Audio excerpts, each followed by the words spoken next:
الحمد للہ رب العالمین والعاقبۃ للمتقین والصلاة والسلام علی سید الانبیاء والمرسلین وعلی آلہ واصحابہ الطیبین الطاہرین اما بعد فاعوذ باللہ من الشیطان الرجیم بسم اللہ الرحمن الرحیم ان رحمت اللہ قریب من المحسنین صدق اللہ العظیم قال سید الکونین صلی اللہ تعالی علیہ وآلہ وسلم الاحسان ان تعبد اللہ کأنک ترا فإن لم تکن ترا فإنہ یراک او کما قال علیہ الصلاۃ والسلام رواہ البخاری صدق اللہ وصدق رسول اللہ صلی اللہ تعالی علیہ وآلہ وسلم غوث اعظم بمنے بے سرو ساما مددے قبلِ دی مددے کعبہ ایمان مددے انتظار کرم تستمن عینی را اے خدا جو و خدا بین و خدا دا مددے بگرداب بلا افتادہ کشتی ضعیفان و شکستہ رات و پشتی سبحان اللہ بحق کے خواجہ عثمان ہارون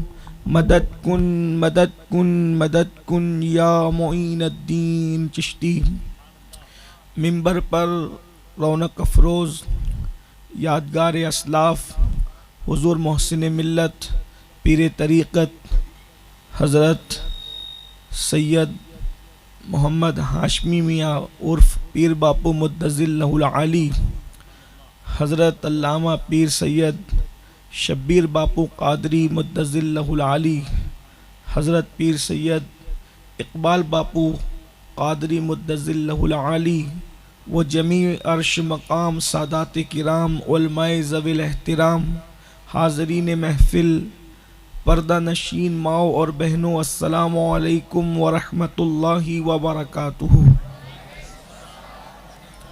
انتہائی احترام و عقیدت کے ساتھ اپنے اور ساری کائنات کے مرکز عقیدت انیس بے کساں چارہ ساز درد منداں ہم غریبوں کے غم گسار ہم فقیروں کی ثروت شہر یار ارم تاجدار حرم نوبہار شفاعت شب اسرا کے دولہا نوشہ بزم جنت دانائے سبل مولائے کل ختم الرسل خسرو خوباں سیاح لامکاں وجہ کن فکاں در اللہ المکنون سر اللہ المخزون عالم ما کانا وما یکون آب و گل انبیاء جان و دل اصفیاء مطلع ہر سعادت مقطع ہر سیادت خلاصہ کائنات فخر موجودات حضور احمد مجتبی محمد مصطفیٰ ارواحنا فدا صلی اللہ تعالی علیہ وآلہ وصحبہ وبارک وسلم کی بارگاہ بے کس پناہ میں جس طریقے سے پڑھا الصلاۃ والسلام علیک یا رسول اللہ الصلاۃ والسلام علیک الصلاۃ والسلام علیک یا نبی اللہ الصلاۃ والسلام علیک یا حبیب اللہ وعلی آلک واصحابک یا نور اللہ صلی اللہ تعالی علیہ وسلم۔ تیرا ذرہ مہ کامل ہے یا غوث تیرا ذرہ مہ کامل ہے یا غوث تیرا قطرہ یم سائل ہے یا غوث جو تیرا طفل ہے کامل ہے یا غوث جو تیرا طفل ہے کامل ہے یا غوث تو فیلی کا لقب واصل ہے یا غوث کوئی سالک ہو یا واصل ہو یا غوث کوئی سالک ہو یا واصل ہو یا غوث وہ کچھ بھی ہے تیرا سائل ہے یا غوث تو اپنے وقت کا صدیق اکبر تو اپنے وقت کا صدیق اکبر غنی و حیدر و عادل ہے یا غوث غنی و حیدر و عادل ہے یا غوث ہزاروں تابعی سے تو فضوتر ہزاروں تابعی سے تو فضو تر، یہ طبقہ مجملاً فاضل ہے یا غوث، یہ طبقہ مجملاً فاضل ہے یا غوث،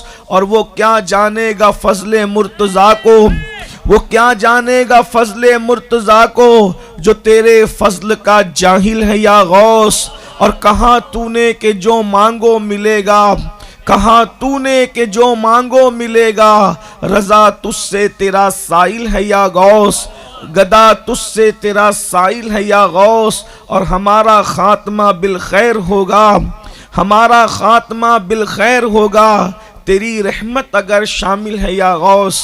آج کی یہ محفل عرس کے موقع پر اور بالخصوص قطب الاقطاب، غوث الاغواث، غیاث الکونین، غوث العالمین سیدنا شیخ عبد القادر گیلانی رضی اللہ تبارک و تعالی عنہ کے جشن ولادت باسعادت کے موقع پر انعقاد پذیر ہے۔ شعبان المعظم کی 29ویں شب لگ چکی ہے، اور یہ تاریخ اکثر بلاد عجم کے اعتبار سے حضور غوث پاک رضی اللہ تبارک و تعالی عنہ کی ولادت کی تاریخ ہے۔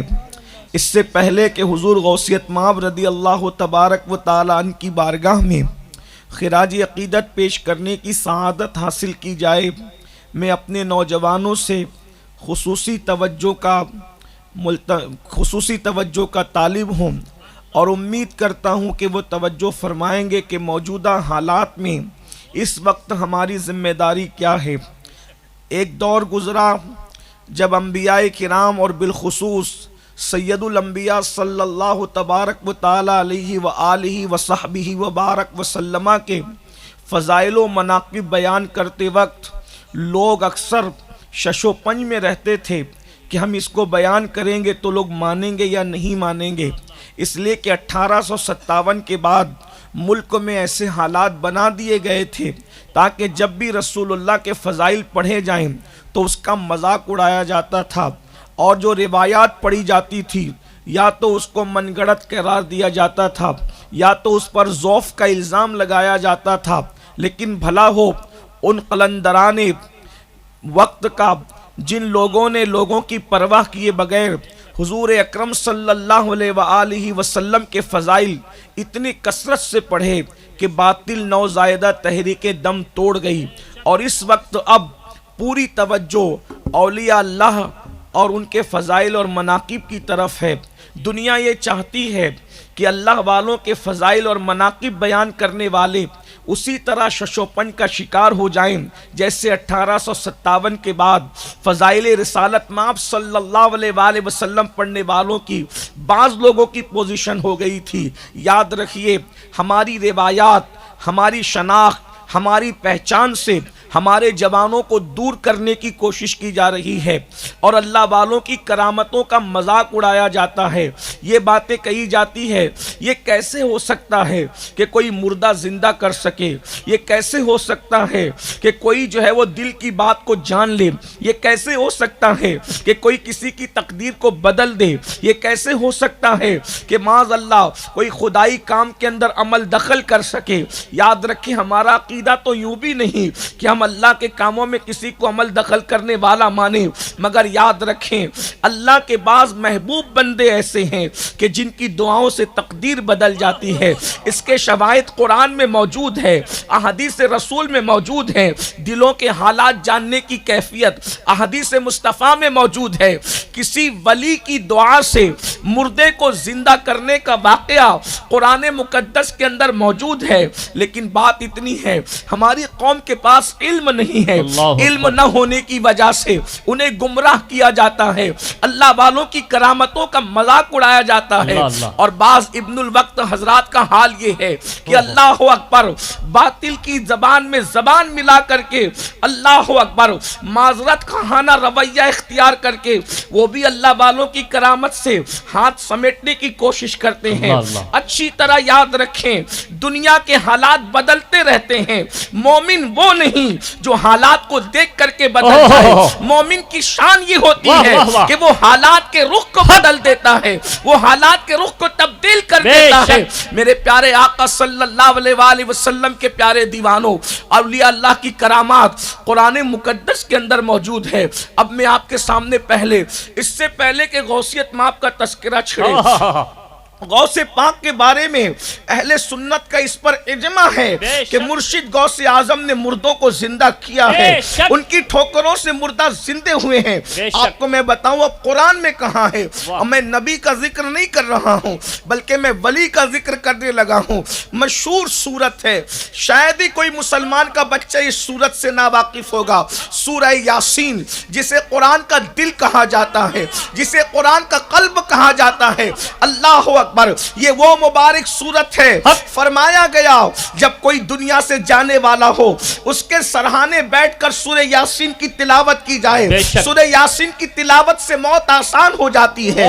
سورہ یاسین وہ سورت ہے اگر کوئی رات کو پڑھ لے اور اسی رات اس کا انتقال ہو جائے اللہ اسے شہادت کا مرتبہ عطا فرماتا ہے۔ سورہ یاسین وہ سورت ہے جب اس کی تلاوت کی جائے بھوک کی حالت میں اللہ بھوک کو مٹا دیتا ہے۔ اس سورہ مبارکہ کی بڑی برکتیں ہیں، جس نیت سے یہ سورت پڑھی جاتی ہے اللہ تبارک و تعالی مراد کو پورا کرتا ہے۔ لیکن کوئی جانے تو صحیح یہ سورہ مبارکہ کا مضمون کیا ہے، اس کے مضامین کیا ہے۔ جو قرآن کا دل ہے، اللہ اکبر، جو قرآن کا قلب ہے، اللہ کی کتاب کا جسے دل کہا جاتا ہے، اس میں اللہ نے بیان کیا کیا ہے۔ اللہ اکبر، دل کے کانوں سے سنے، اس میں بہت سے مضامین ہیں۔ ویسے تو قرآن مقدس کا یہ معجزہ ہے، ایک ایک آیت میں کروڑوں سمندر اللہ رب العزت نے سمیٹ کے رکھ دیے ہیں۔ یہ قرآن اللہ کی زندہ کتاب ہے، اس میں اتنے مضامین ہیں، صرف سمجھنے والوں کو سمجھانے کے لیے کہہ دوں، جب اقبال اور غالب کے بیان کیے ہوئے اشعار میں اتنے مضامین ہیں کہ ہر پروفیسر اپنے انداز میں الگ الگ بیان کرتا ہے۔ جب 14ویں صدی کے پیدا ہونے والے بندوں کے کلام کے اتنے مضامین ہیں تو خلاق کائنات کے کلام میں کتنے مضامین ہوں گے۔ اللہ اکبر، اللہ کے کلام کے مضامین کبھی ختم نہیں ہوں گے۔ امام عبدالوہاب شارانی فرماتے ہیں قرآن کی ایک ایک آیت کی 70 ہزار تفسیریں ہیں۔ اگر وقت ابھی رہا تو میں آپ کے سامنے وہ بھی آپ کے سامنے پیش کروں گا، آپ کو اندازہ ہوگا کہ کیا ہے۔ بہرحال سورہ یاسین جو مردوں کے قریب بلکہ جو دنیا سے جانے والوں کے قریب پڑھی جاتی ہے اور موت آسان ہو جاتی ہے، اس میں ایک واقعہ بیان کیا گیا ہے۔ واقعہ یہ ہے جب حضرت سیدنا عیسیٰ علیہ السلام کو آسمانوں پر اٹھا لیا گیا تو لوگوں کے اندر بے الحاد پیدا ہوا، بے دینی پیدا ہوئی، اور شیطان نے اپنے پیروں کو پسارنا شروع کیا اور ایک فتنہ دلوں کے اندر جنم لینے لگا کہ مرنے کے بعد زندہ نہیں ہوگا، کوئی مردے کو نہیں اٹھایا جا سکے گا۔ اللہ اکبر، کفر نے ہمیشہ مرنے کے بعد اٹھنے کا انکار کیا ہے، اسی لیے اسلام کی قرآن مقدس کی 70% آیتیں مرنے کے بعد اٹھنے پر بحث کرتی ہے۔ آسان سی بات ہے، جس نے پہلی مرتبہ پیدا کیا ہے اسے دوسری مرتبہ پیدا کرنے میں کیا دقت ہے؟ جو ماں کے پیٹ سے انسان کو زندہ نکال سکتا ہے کیا وہ قبر کے پیٹ سے نہیں نکال سکتا؟ اللہ رب العزت ارشاد فرماتا ہے کیف تکفرون باللہ کیف تکفرون باللہ، کہ تم اللہ رب العزت کا انکار کیوں کرتے ہو؟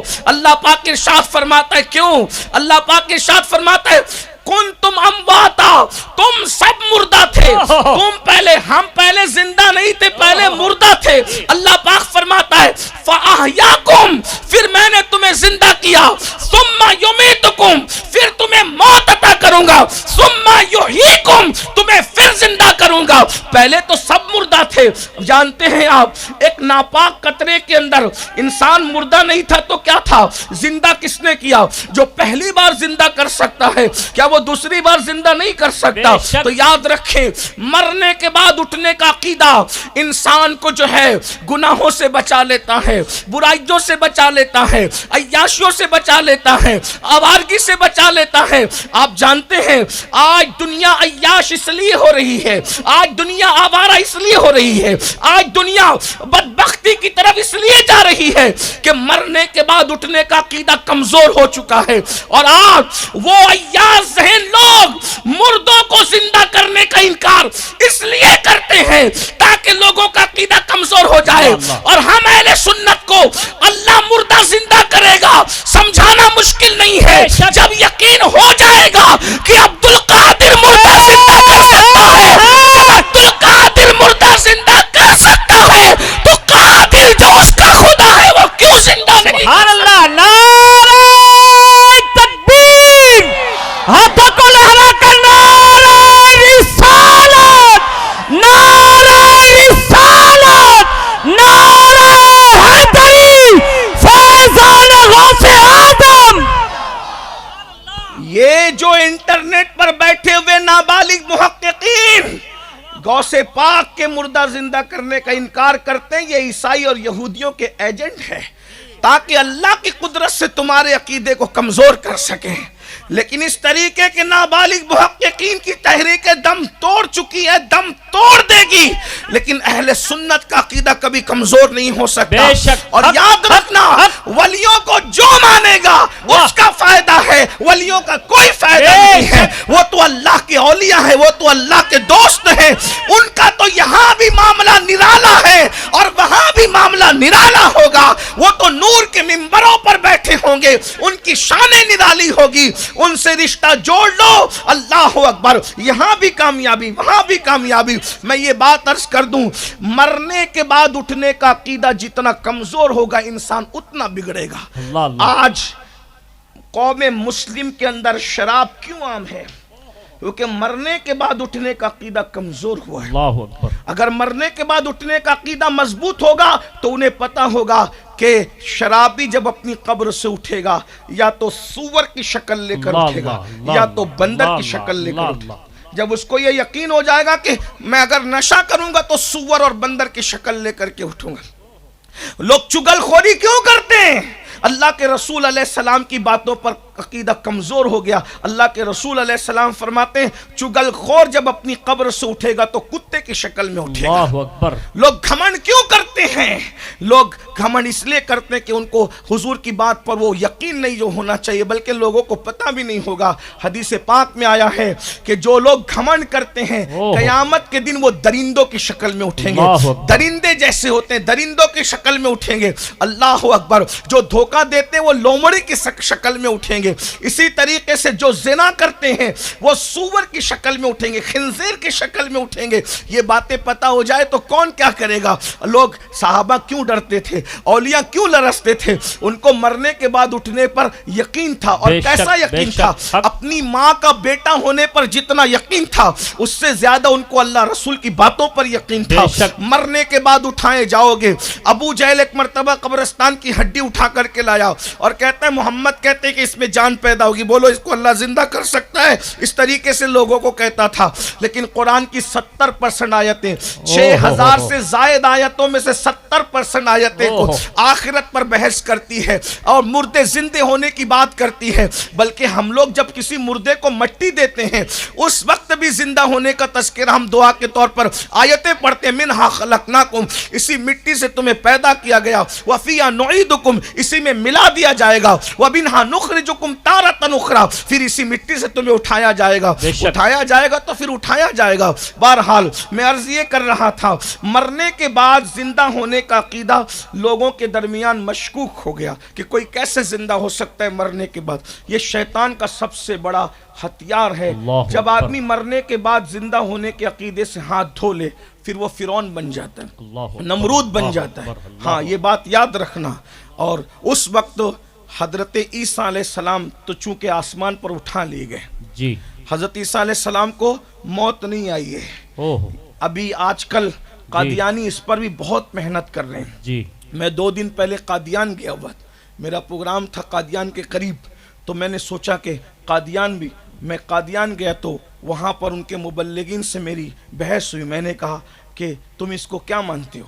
تو اس نے کہا ہم ان کو عیسیٰ بھی مانتے ہیں اور ہم مہدی بھی مانتے ہیں۔ میں نے کہا عیسیٰ الگ شخصیت ہے، قرآن حدیث گواہ ہے، مہدی الگ شخصیت ہے، احادیث گواہ ہے، تو پھر ایک ہی شخصیت میں یہ کس طریقے سے دونوں لوگ جمع ہو گئے. بہت سی باتیں بھی بہرحال، لیکن بہرحال ان لوگوں نے، میں نے ان کا لٹریچر جب دیکھا تو مجھے پتا چلا پورا زور وہ اس پہ صرف کر رہے ہیں کہ حضرت عیسیٰ علیہ السلام مر چکے ہیں معاذ اللہ. اور وہ کشمیر میں بھی کوئی قبر بتاتے ہیں کہ کشمیر میں حضرت عیسیٰ علیہ السلام کی قبر ہے. استغفر اللہ، حضرت عیسیٰ علیہ السلام کبھی ہندوستان تشریف ہی نہیں لائے تو کشمیر میں قبر کیسے بن سکتی ہے؟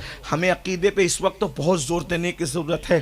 نوجوانوں، میری قوم کے جوانوں، اپنا اور اپنی آنے والی نسلوں کا ایمان بچانا ہے. اتنا علم و قرآن و حدیث کا سیکھنا آپ پر فرض ہے جتنا اللہ رسول نے لازم قرار دیا ہے. ہم لوگ کمپیوٹر سیکھ رہے ہیں، ہم کیا کیا سیکھ رہے ہیں، لیکن ہم دین نہیں سیکھ رہے ہیں. اور یاد رکھنا، سب یہیں چھوڑ کر جانا ہے. دین سینے سے لگا کے کفن میں لے جانا ہے. جس کو سینے سے لگا کے قبر میں لے جانا ہے وہ نہیں سیکھ رہے ہو. اور جو یہاں چھوڑ کر کے جانا ہے اس کے لیے 8 گھنٹہ 10 گھنٹہ کتنی محنت کر رہے ہو. خدا کے لیے اپنا ایمان بچانے کی فکر کرو. اور یاد رکھنا، دنیا سے کچھ نہیں لے جاؤ گے. اگر صرف ایمان پہ گئے تو قیامت کے دن تمہاری شان دیکھنے والی ہوگی، تمہارے وارے نیارے ہوں گے. شفیع المذنبین، محشر کے دولہ کے ساتھ تم اٹھائے جاؤ گے اور ان کے باراتی کی شکل میں قیامت کے دن جاؤ گے. کس کا کیا حال ہوگا وہ تو وہ جانے، لیکن حضور سے اگر وفا کر لو، ایمان بچا لو، انشاءاللہ تعالی قیامت کا دن سب کے لیے 50,000 سال کے برابر ہوگا. لیکن جو رسول اللہ کا وفادار مومن ہوگا اس کے لیے 50,000 سال کا وہ پورا دن صرف ظہر کی 4 رکعت کے برابر ہوگا، اس سے زیادہ نہیں ہوگا. اس لیے ایمان بچانے کی فکر کرو. اور ایمان کیسے بچے گا؟ وہ قدیم سا مسلک جو صفا کے چبوترے سے اللہ کے رسول نے عطا فرمایا تھا، جس مسلک پر خلفائے راشدین تھے، جس مسلک پر صحابہ کرام تھے، جس مسلک پر اہل البیت تھے، جس مسلک پر تابعین تھے، جس مسلک پر غوث و خواجہ تھے، جس مسلک پر مخدوم سمنا وارث دیوا تھے، اور جس مسلک کی تعبیر و تشریح 14ویں صدی میں امام اہل سنت نے یوں پیش فرمائی ہے کہ تیرے غلاموں کا رائے خدا وہ کیا بہک سکے جو یہ سراغ لے کے چلے. جنا بنے گی محبان 4 یار کی قبر جو اپنے سینوں میں یہ 4 باغ لے کے چلے. لحد میں عشق رخے شہ کا داغ لے کے چلے. اندھیری رات سنی تھی چراغ لے کے چلے. اگر مائیں اور بہنیں یہاں موجود ہیں، میری ان سے بھی گزارش ہے، صرف روٹیاں پکانا، کپڑے دھلنا اور کچن سنبھالنا تمہاری ذمہ داری نہیں.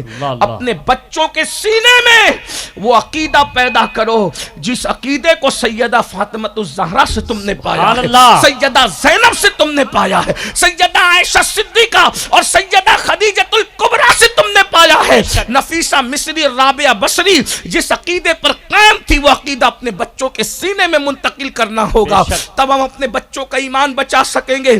تو اللہ اکبر، عیسیٰ علیہ السلام انتقال نہیں ہوا، وہ دنیا سے موت کی شکل میں نہیں گئے بلکہ زندہ آسمانوں پہ اٹھا لیے گئے. یہ بھی اللہ کی شان ہے. اور قیامت کے قریب وہ زمین پہ اتریں گے انشاءاللہ. اور اللہ کے رسول نے اتنا واضح بتایا. دیکھو رسول اللہ کی باتوں پر مسلمان کتنا یقین کرتے، کہاں تک کرتے. یہودی اور عیسائیوں کو رسول اللہ کی بات پہ کتنا یقین. وہ ظاہر میں انکار کرتے ہیں اور باطن میں وہ بہت یقین کرتے ہیں. جی میں اس کا ثبوت آپ کے، اور آپ لوگ ظاہر میں مانتے ہو اور اندر سے بھولے ہوئے ہو. اللہ اللہ. حضور علیہ السلام نے ایک بات صرف رکھتا ہوں آپ کو پتہ چلے گا. آقا علیہ السلام نے فرمایا قیامت کے قریب جب عیسیٰ علیہ السلام زمین پہ اتریں گے اور امام مہدی جب رہیں گے تو اس وقت تو یہودیوں کو کہیں پناہ نہیں ملے گی. اگر وہ کسی درخت کے پیچھے چھپیں گے یہودی تو درخت کہے گا میرے پیچھے یہودی چھپا ہے، اے مسلمانوں ان کو جہنم میں پہنچاؤ. کسی پتھر کے پیچھے چھپیں گے تو پتھر کہے گا میرے پیچھے یہودی چھپا ہے ان کو ختم کرو. کسی پہاڑ کے پیچھے چھپیں گے تو پہاڑ کہے گا میرے پیچھے چھپا ہے ختم کرو. کسی غار میں چھپے گا یہودی تو وہ غار کہے گا میرے اندر یہودی چھپا ہے ختم کرو. یعنی زمین سے یہودیوں کا خاتمہ ہوگا. حضور کی زبان سے نکلا. آقا فرماتے ہیں کوئی پناہ نہیں دے گا سوائے ایک درخت کے، اور وہ درخت اس کا نام ہے غرقد کا درخت. غرقد کا درخت یہودی کو اپنے پیچھے چھپائے گا اور پناہ دے گا.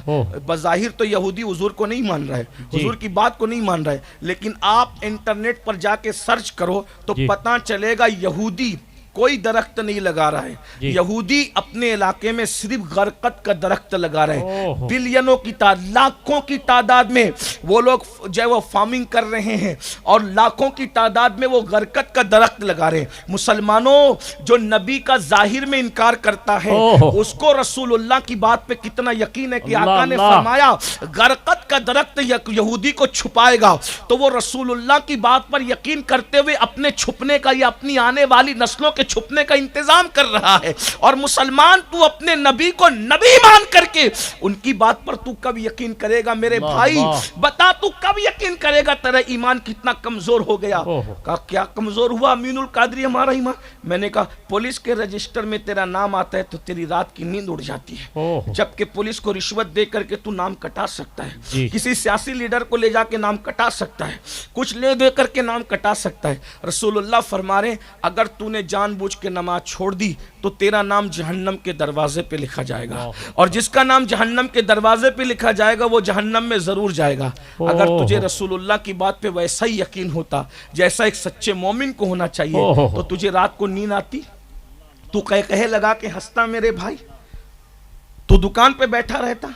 ایک دن میں 5 مرتبہ جس کا نام رسول اللہ کے بقول جہنم کے دروازے پہ لکھا جا رہا ہے، ایک ہفتے میں 35 مرتبہ لکھا جا رہا ہے. ذرا غور فرمائے سال بھر میں سینکڑوں بار جس کا نام جہنم کے دروازے پہ لکھا جا رہا ہے وہ کہاں جائے گا؟ وہ کہاں جائے گا بتاؤ؟ حضور کی بات پر یقین ویسا جیسے صحابہ کو تھا بے شک ویسا یقین اگر پیدا ہو جائے تو پھر کیا ہو؟ بتائیے. یہودی انکار کر رہے ظاہر میں اور باطن میں کتنا یقین ہے اس کو؟ یقین پیدا کرو. اگر آج یقین ویسا ہو جائے یہ قوم بے نمازی نہ ہو. اصل مسئلہ یقین کا ہے. یقین کہیں نہ کہیں کمزور ہوا ہے. میں یہ نہیں کہہ رہا ہوں کہ استغفر اللہ تم کافر ہو گئے منکر ہو گئے، یہ تو میں کہہ بھی نہیں سکتا، نہ میرا کوئی انداز یہ نہ ہم تو صوفیہ کے غلام ہیں بھائی. سبحان اللہ. ہم لوگ تو الگ فکر کے لوگ ہیں. یہ کام تو ان لوگوں کا ہے جو محققین، ہم محقق لوگ نہیں ہیں، ہم تو صوفیہ کے غلام ہیں. مگر یاد رکھو اللہ کے رسول نے جب کہہ دیا کہ بے نمازی کا نام جہنم کے دروازے پہ لکھا جاتا ہے، غور کیجئے.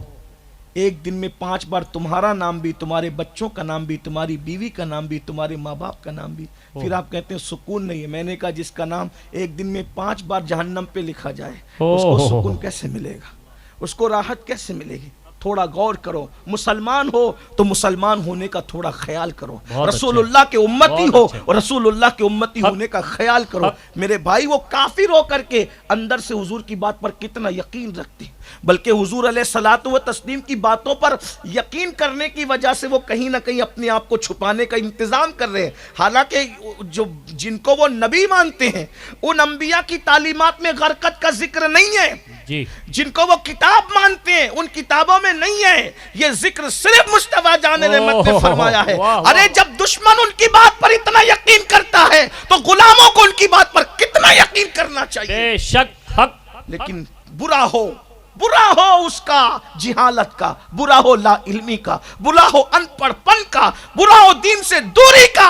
آؤ دین کے قریب آؤ، حضور کے قریب آؤ، حضور کے قدموں کے قریب آؤ. تو میں کیا عرض کر رہا تھا، عیسیٰ علیہ السلام آسمان پر اٹھا لیے گئے زندہ. حضور علیہ السلام فرماتے ہیں عیسیٰ علیہ السلام قیامت کے قریب زمین پر آئیں. بے شک کیا بات کہی، غیب داں نبی ہے. آج کل لوگ یہ نبی کو غیب کی خبر نہیں. میں نے کہا یہ غیب نہیں تو اور کیا. آقا فرماتے ہیں دمشق کی مسجد، دمشق کی جامع مسجد کے مشرقی مینارے پر آئیں گے. دیکھو کتنا مینارے کا پتہ بھی بتا دیا، مینارہ بھی بتایا. اور میرے نبی کی شان تو دیکھو، اللہ نے کیا حالات منکشف کیے محبوب کے سامنے. فرمایا کب آئیں گے؟ یہ نہیں چھوڑ دیا کہ اب تم تامک ٹوئیاں کرتے رہو کب آئیں گے، اس سے اسے پوچھتے پھرو. حضور نے کہیں ہمیں محروم نہیں چھوڑا. فرمایا فجر کی اذان ہو چکی ہوگی، اذان کے بعد لوگ سنتیں پڑھ چکے ہوں، سنتوں کے بعد فجر کی اقامت ہو رہی ہے. فجر کی اقامت کے وقت ہم جامع مسجد دمشق کے مشرقی مینارے پر آئیں گے اور حضرت جبریل کے کندھوں پہ ہاتھ رکھ کر کے اتریں گے اور ان کی زلفوں سے پانی کے قطرے موتی کی طرح ٹپک رہے ہوں گے. وہ بہت خوبصورت جوان ہے. ارے زلفیں ہوگی یہ بھی بتایا، پانی کے قطرے ٹپک رہے ہوں گے یہ بھی بتایا، اور پھر یہ بھی بتایا جب وہ اتریں گے تو حضرت امام مہدی امامت کے بڑھ رہے ہوں گے، بڑھتے بڑھتے وہ رک جائیں گے اور اللہ کے نبی کو دیکھ کر کہیں گے آپ نماز پڑھائیں، تو عیسیٰ علیہ السلام کہیں گے میں پڑھانے نہیں آیا، وہ نبی کے بیٹے تیرے پیچھے پڑھنے کے لیے آیا ہوں۔ نعرہ تکبیر، نعرہ رسالت، نعرہ حیدری۔ واہ واہ واہ واہ۔ آقا فرماتے مسلمانوں وہ دن تمہارے لیے کیا دن ہوگا کہ تمہارے میں سے مہدی کے پیچھے اللہ کا نبی نماز پڑھتا نظر آئے گا۔ لوگ کہتے نبی کا خاندان کیا ہے؟ میں نے کہا قریب قیامت کس کس کی نسلیں بگڑے گی کوئی یقین نہیں ہے اور کس کی سدھرے گی کوئی یقین نہیں ہے۔ نبی کے گھر کا آخری فرد جسے مہدی کہا جائے گا وہ بھی اتنا متقی ہوگا کہ اللہ کا نبی اس کی امامت پر مہر تصدیق ثبت کرنے کے لیے پیچھے کھڑے ہو کر کے نماز ادا کرے گا۔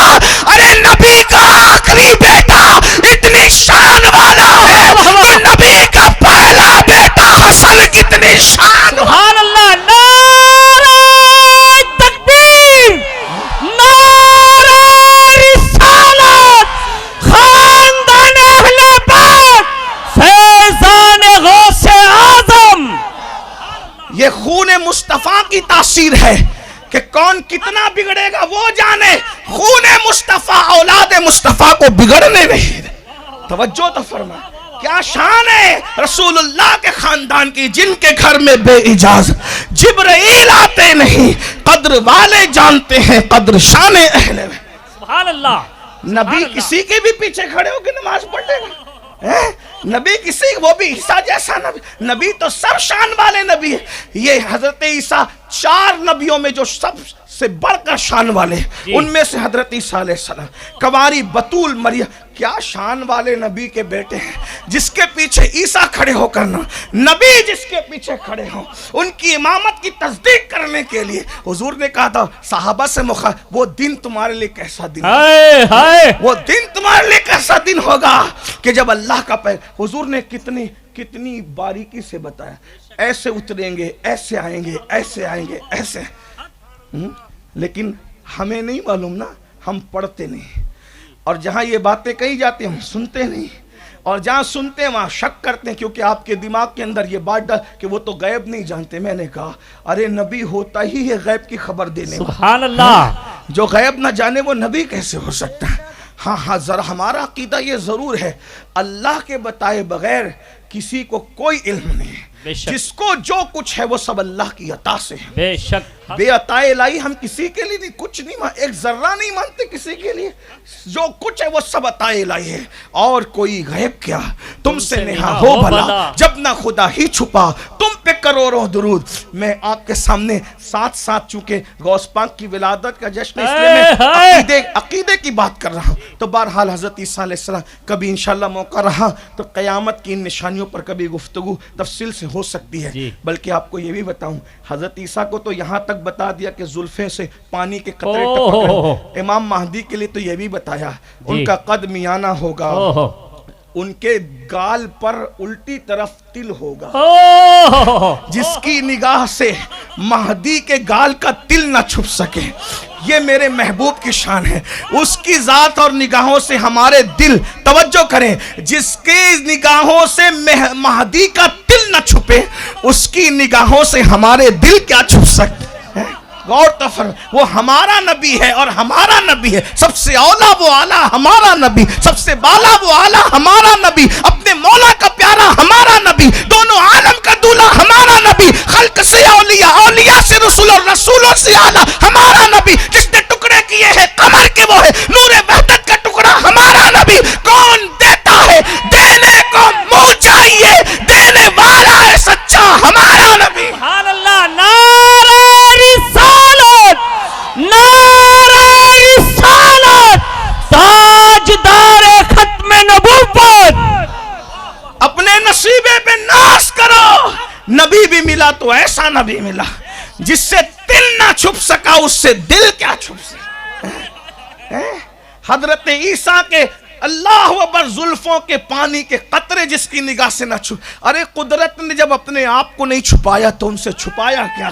محبوب تو ہوتا ہی وہ ہے، توجہ، محبوب تو ہوتا ہی وہ ہے جس سے چھپایا نہ جائے، محبوب تو ہوتا ہی وہ ہے جس سے چھپایا. تو منافقت کرتا ہے ملا تو ہم کیا کریں؟ ارے اگر کوئی اپنا محبوب بنائے تو اس سے نہیں چھپاتا، تجوریوں کی چابی اس کو دیتا ہے، اپنی اکاؤنٹ بتاتا ہے. جو سب سے چھپاتا ہے وہ بھی کہتا ہے کھیت لے کے رکھا ہے، پلاٹ لے کے رکھا ہے، دکان لے کے رکھی، سب سے چھپایا. مگر تجھے بتا رہا ہوں جب تو اپنے محبوب سے کچھ نہیں چھپاتا تو اللہ نے جس کو محبوب بنایا اس سے کیا چھپایا ہوگا. اسی لیے تو کہا وَعَلَّمَكَ مَا لَمْ تَكُنْ تَعْلَمْ وَكَانَ فَضْلُ اللَّهِ عَلَيْكَ عَظِيمًا. اے حبیب آپ جو کچھ نہیں جانتے تھے میں نے وہ سب کچھ تمہیں سکھا دیا. سبحان اللہ سبحان اللہ سبحان اللہ. تمہید میں بات دور نہ نکل جائے، اصل عنوان کی طرف بھی آنا ہے.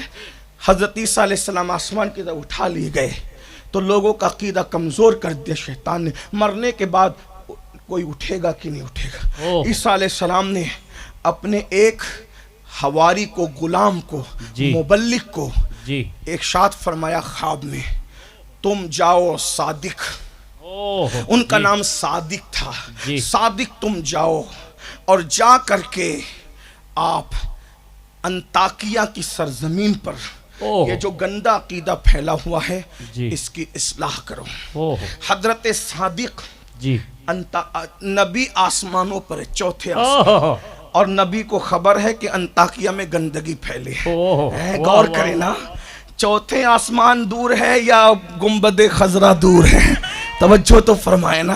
اور نبی کو فکر کتنی ہے چوتھے آسمان پر بھی لوگ گمراہ ہو رہے ہیں، تم جاؤ اور ان کو سدھارو. صادق گئے اور جانے کے بعد مختصر کروں اور اصل عنوان کی طرف آنا ہے. صادق گئے اور وہاں کوشش کی تو پکڑا گئے. بادشاہ جو تھا بادشاہ ہوتا ہے، ابھی کی بات نہیں کر رہا ہوں، عیسیٰ علیہ السلام کے دور کی بات کر رہا ہوں. جو بادشاہ بن جاتا ہے وہ بہت زیادہ اپنے آپ کو مغرور سمجھتا ہے، گھمنڈی، میرے جیسا کوئی نہیں، میں جس کو چاہوں مار ڈالوں، جس کو چاہوں جیل میں ڈال دوں، جس پہ جو چاہوں کروں. لیکن ان کو پتہ ہونا چاہیے کہ پہلے والوں کا انجام کیا ہوا ہے. اس لیے آپ بھی اگر گھر کے بادشاہ بنے تو آپ کو گھمنڈی نہیں ہونا چاہیے، آپ کو بھی تکبر نہیں کرنا چاہیے. یاد رکھنا سب کی چوٹیاں قدرت کے ہاتھ میں ہیں. ہاں اچھی طرح یاد رکھنا. بہرحال ہوا کیا، صادق پکڑا گئے کہ صادق کو کہا ہم تمہاری تقریر نہیں ہونے دیں گے، تمہاری گفتگو نہیں ہونے دیں گے. بہرحال صادق پکڑا گئے تو دوسرے ساتھی جو ان کے تھے ان کو اشارہ ہوا. حضرت عیسیٰ علیہ السلام نے کہا وہ پکڑا گیا تو جا کر سدھار. ان کا نام صدوق تھا، صدوق گئے وہ بھی پکڑا گئے، دونوں پکڑا گئے.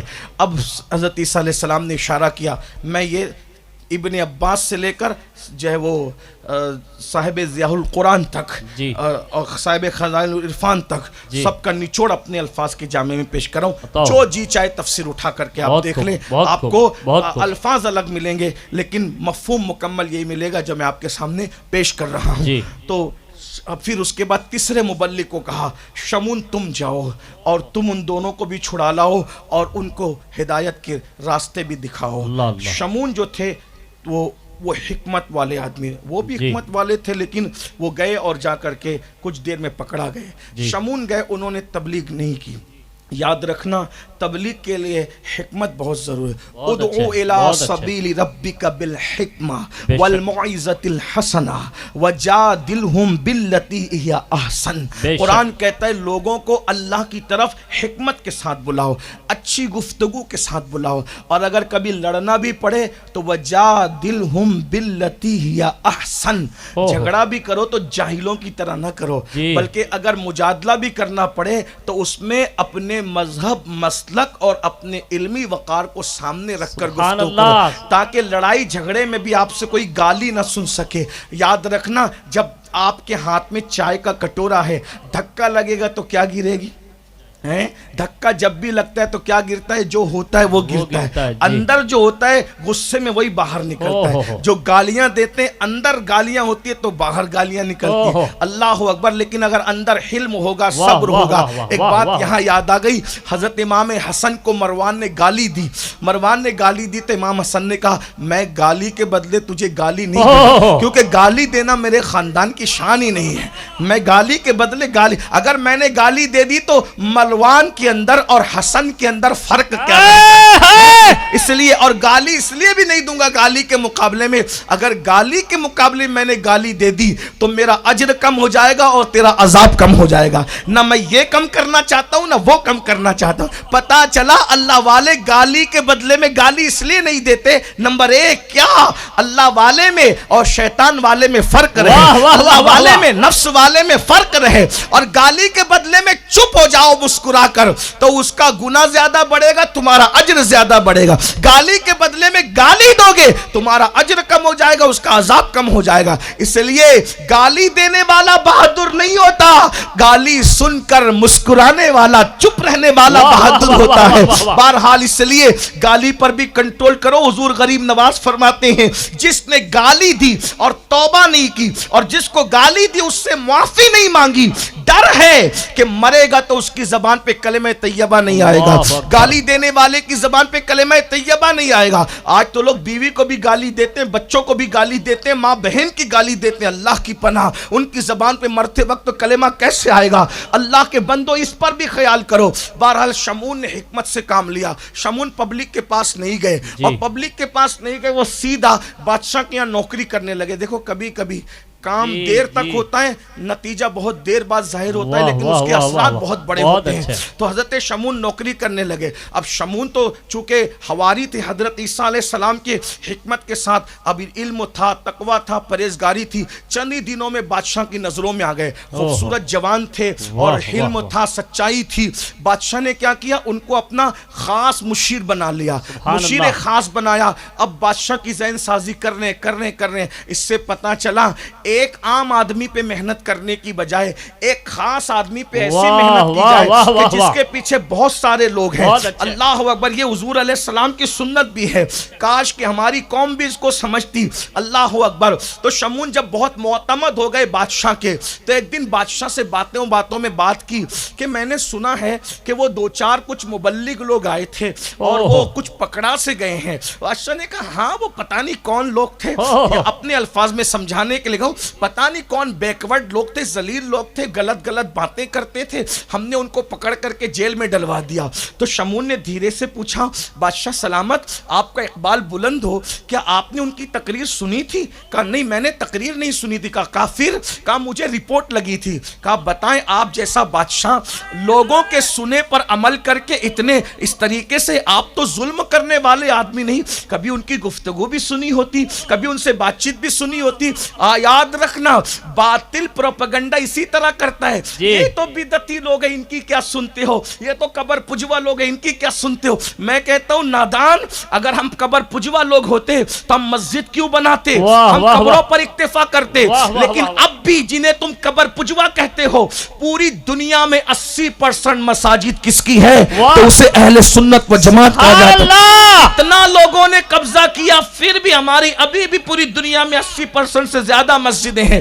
اور الحمدللہ اگر ہندوستان دیکھا جائے تو دلی کی جامع مسجد سے لے کر اونا کی جامع مسجد تک جس فاؤنڈر کو تلاش کرو گے وہ یا رسول اللہ کہنے والا ہی. سبحان اللہ سبحان اللہ. یہ بات یاد رکھیے گا. لوگ بعد میں آئے ہیں، آپ بہت پہلے سے ہیں. الحمدللہ اللہ کا شکر ہے. اللہ اکبر. تو کہا کہ آپ جیسا بادشاہ یوں ہی کسی کی بات سن کر کے کسی کو جیل میں ڈال دے، بات سمجھ میں نہیں آتی. ایک کام کرتے ہیں، ذرا ان کی سنتے تو ہے وہ کہتے کیا. اگر غلط کہیں گے تو سزا دی جائے گی، اگر صحیح کہتے ہیں آپ سنیں تو صحیح.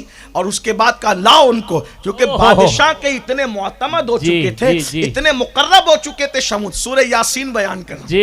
توجہ نہیں ہٹنا چاہیے، سچی حکایات ابھی نہیں پڑھ رہا میں، سورہ یاسین بیان کر رہا ہوں، اس کی تفسیر پیش کر رہا ہوں. توجہ فرمایا. اللہ اکبر. حضرت شمعون نے جب کہا کہ سن تو لیں، اب معتبر ہو چکے تھے تو جی۔ بلائے گئے، جیل سے نکالے گئے تو صادق اور صدوق پہچان گئے، شمون آ گئے اور یہ بہت ذہین آدمی ہے، اللہ اکبر، کہا کیا باتیں کرتے ہو تم، غلط باتیں کرتے ہو، لوگوں میں فتنہ پیدا کرتے ہو، اللہ انتشار اللہ پیدا اللہ کرتے ہو۔ تو دونوں نے بڑی سادگی سے کہا کہ اے بادشاہ کے مصاحب، ہم اوہ۔ اس طرح غلط بات کرنے، ہم تو بس یہ کہہ رہے ہیں ہم عیسیٰ علیہ السلام کے نمائندے ہیں، لوگ کہتے ہیں کہ مرنے کے بعد کوئی زندہ نہیں ہوگا اور کوئی زندہ نہیں کیا جائے گا، بس ہم یہ کہنے کے لیے آئے کہ مرنے کے بعد لوگ زندہ ہوں گے، جس نے پہلی مرتبہ زندگی دی وہ دوسری مرتبہ اس کے لیے مشکل کیا ہے؟ بے شک۔ تو کہا اس کا کوئی، اس سے پہلے کہ بادشاہ کچھ کہتا، شمون نے کہا اس کا کوئی ثبوت تمہارے پاس ہے؟ کہا ہاں ہاں بالکل ہے کہ مردہ زندہ ہوگا۔ کہا کیسے زندہ ہوگا، بتا سکتے ہو؟ کہا بالکل بتا سکتے ہیں۔ واہ کہا واہ کیسے؟ واہ۔ کہا مردہ لے آؤ، ہم زندہ کر کے بتا دیں گے۔ قرآن کی تفسیر پڑھ رہا ہوں، شمون کے کہنے پر صادق اور صدوق نے کہا نعرہ تکبیر، نعرہ تکبیر، نعرہ رسالت، نعرہ رسالت، حضور سید سرکار محبوب الرحمن باپو۔ صادق اور صدوق نے کہا شمون سے بادشاہ کے سامنے کہ مردہ زندہ ہوگا، مردہ لے آؤ، اگر مردہ لے آتے ہو تو ہم زندہ کر کے بتا دیتے ہیں۔ وہ کہا اب شمون کو دیکھو، شمون حضرت شمعون نے کہا جی اللہ اکبر، ارے ہمارا جو باورچی خانے کا انچارج ہے نا سپاہیوں کے، اس کا بیٹا ابھی کچھ دیر پہلے انتقال ہوا، بہت رو رہا تھا، مجھے ترس آ رہا تھا، تو جب یہ زندہ کر سکتے ہیں تو وہی مردہ بھی موجود ہے، اویلیبل ہے، مردہ لے، مردہ آ گیا، مردہ آیا تو کہا دیکھو آ گیا مردہ، اب زندہ کر کے بتاؤ۔ تو مردہ زندہ تو اللہ ہی کرتا ہے، بے شک، یہ بات یاد رکھنا۔ جی ہم کبھی یہ عقیدہ نہیں رکھتے کہ اللہ نہ چاہے اور کوئی چاہ کر زندہ کر لے، کبھی نہیں بھائی، مردہ زندہ کرنا تو دور کی بات، اگر اللہ نہ چاہے تو کوئی پتہ نہیں ہلا سکتا، یہ ہمارا عقیدہ توحید ہے، اللہ نہ چاہے تو کوئی پتہ نہیں ہلا سکتا، ہمارا یہ عقیدہ ہے کہ اللہ چاہتا ہے تو ہی ہوتا ہے، اس کو اتنا سمجھ لو، پھر اللہ ہی نے چاہ مردہ زندہ ہوا تو پھر اس کو کرامت کیوں کہتے ہیں؟ میں ایک دو جملے میں آپ کو سمجھاؤں، دیکھو بارش برستے دیکھی، جی کتنوں نے دیکھی؟ سب نے دیکھا، سر پہ سے جاری ہو تو کوئی بات نہیں، دیکھو کچھ لوگوں نے نہیں دیکھی ہے، ماشاء بھائی اللہ۔ دیکھی ہو تو بتا دو نا، کہ کوئی راز کی بات ہے کیا؟ بولو بھائی کتنوں نے دیکھی بارش برستے؟ سب جان، بارش میں کیا برستا ہے؟ بولو بھائی، کوئی ایسا کہتا ہے کہ یہ بارش نہیں ہے؟ کوئی کہتا ہے؟ نہیں، بارش میں کیا برستا ہے؟ پانی لیکن کوئی پانی کہتا ہے اس کو؟ نہیں، کیا کہتے ہیں؟ بارش۔ پڑھے لکھے لوگ یہ کہتے ہیں بارش ہو رہی ہے، پانی ہو رہا ہے نہیں کہتے، کیا کہتے ہیں؟ واہ کیا واہ کہتے ہیں؟ کیا کہتے ہیں بھائی؟ کیا کہتے ہیں؟ بارش ہو رہی ہے تو اس میں ہوتا کیا ہے؟ کیا ہوتا ہے؟ کمبل برستے ہیں۔ کبیر داس نے کہا تھا، کبیر داس کی الٹی بانی، بھیگے کمبل برسے کمبل بھیگے پانی، اس نے کبیر داس نے کہا تھا، لیکن آپ کبیر نہیں ہو نہ کبیر داس ہو، بہرحال لیکن تو پانی برستا ہے، لیکن کوئی کہتا نہیں کہ پانی، کوئی نہیں کہ پانی ہو رہا ہے نہیں کہتے، کیا کہتے ہیں؟ بارش ہو رہی، لیکن اس میں ہوتا کیا ہے؟ بولو بھائی ہوتا کیا ہے؟ تھوڑا مشکل سبجیکٹ آج آ گیا ہے اور عنوان دیا گیا ہے تو میں بھی لے آیا ہوں، لیکن اگر آپ ساتھ دیں گے اور سمجھ میں آئے گا تو سمجھ جائیں گے، اللہ رسول کی مدد ہوگی تو بھی سمجھ جائیں گے۔ بولو بارش میں کیا برستا ہے؟ بولو کیا برستا ہے؟ پانی۔ اب وہی پانی جو ہے ایک جھیل میں جمع ہو جائے تو اس کو، اسی پانی کو، بارش کا پانی ایک جگہ جمع ہو جائے تو اس کو کیا کہتے ہیں؟ بولو بھائی کیا کہتے ہیں؟ جھیل کہتے ہیں، تالاب کہتے ہیں، اسی نا، جھیل تالاب کہتے ہیں، کوئی اس کو کہتا ہے پانی، کیا کہتے ہیں؟ جھیل، اور نام بدلا، لیکن ہے کیا؟ اصل کیا ہے؟ پانی۔ اب وہی پانی کنویں میں چلا گیا تو لوگ اس کو کیا کہتے ہیں؟ بولو بھائی کیا کہتے ہیں؟ کنواں۔ اگر وہی دریا میں چلا گیا تو کیا کہتے ہیں؟ دریا۔ اور وہی سمندر میں چلا گیا تو کیا کہتے ہیں؟ سمندر۔ دیکھو ایک ہی چیز ہے پانی، لیکن جیسے اس کی شکل بدل رہی ہے، نام بدل رہا ہے، حقیقت ایک ہی ہے۔ کبھی ایسا ہوا کہ پانی نہ رہا اور بارش ہوئی؟ کبھی ایسا ہوا؟ بولو بھائی پانی لازم ہے، شکلیں بدلی تو نام بدلا۔ ایسا کبھی نہیں ہوا کہ پانی نہیں ہے اور بارش ہے، ایسا کبھی نہیں ہوا کہ پانی نہیں اور تالاب ہے، ایسا کبھی نہیں ہوا پانی نہیں اور جھیل ہے، ایسا کبھی نہیں ہوا پانی نہیں اور دریا ہے، ایسا کبھی نہیں ہوا پانی نہیں اور سمندر ہے۔ پانی لازم ہے، پانی کے بغیر کسی کا وجود نہیں۔ اب پتا چلا بیٹا اللہ ہی دیتا ہے، روزی اللہ ہی دیتا ہے، مردہ اللہ ہی زندہ کرتا ہے، تقدیر اللہ ہی بدلتا ہے۔ جب ڈائریکٹ بدلتا ہے بغیر کسی وسیلے کے تو اس کو اللہ کی قدرت کہتے ہیں، اور اگر نبی کے ذریعے بسر بدلتا ہے تو اس کو معجزہ کہتے ہیں، اور اگر ولی کے ذریعے بدلتا ہے اسے کرامت کہتے ہیں۔ ایک ہی چیز ہے اللہ کی قدرت، اللہ کی قدرت، اللہ کی قدرت۔ بے وسیلہ ہو جائے تو قدرت ہے، نبی کے وسیلے سے ہو تو معجزہ ہے، ولی کے وسیلے سے ہو تو کرامت ہے۔ واہ واہ واہ واہ واہ، سبحان اللہ سبحان ایک اللہ۔ ہی ذات کر رہی ہے۔ چاند کے ٹکڑے اللہ نے کیے ہیں، اللہ کی مرضی کے بغیر نہیں ہو سکتے تھے، لیکن نبی کی انگلی آ گئی تو معجزہ مصطفیٰ ہو سبحان گیا، اللہ۔ ہے نا۔ کنکریوں کو کلمہ پڑھنے کا شعور اللہ نے دیا ہے، نبی واسطہ بن گئے تو معجزہ ہو گیا۔ اگر وہ ڈائریکٹ پڑھ لیتی تو خدا کی قدرت تھی۔ بات سمجھ میں آئی؟ ہاں، لیکن آپ کو سمجھ میں آ گئی، ملا کب سمجھے گا؟ واہ واہ واہ واہ، ہیں؟ حق بات سمجھ میں آئی کہ نہیں آئی؟ حق ہے۔ تو سب جگہ اللہ کی قدرت ہے، لیکن نام شکلیں بدلی تو نام بدل گیا۔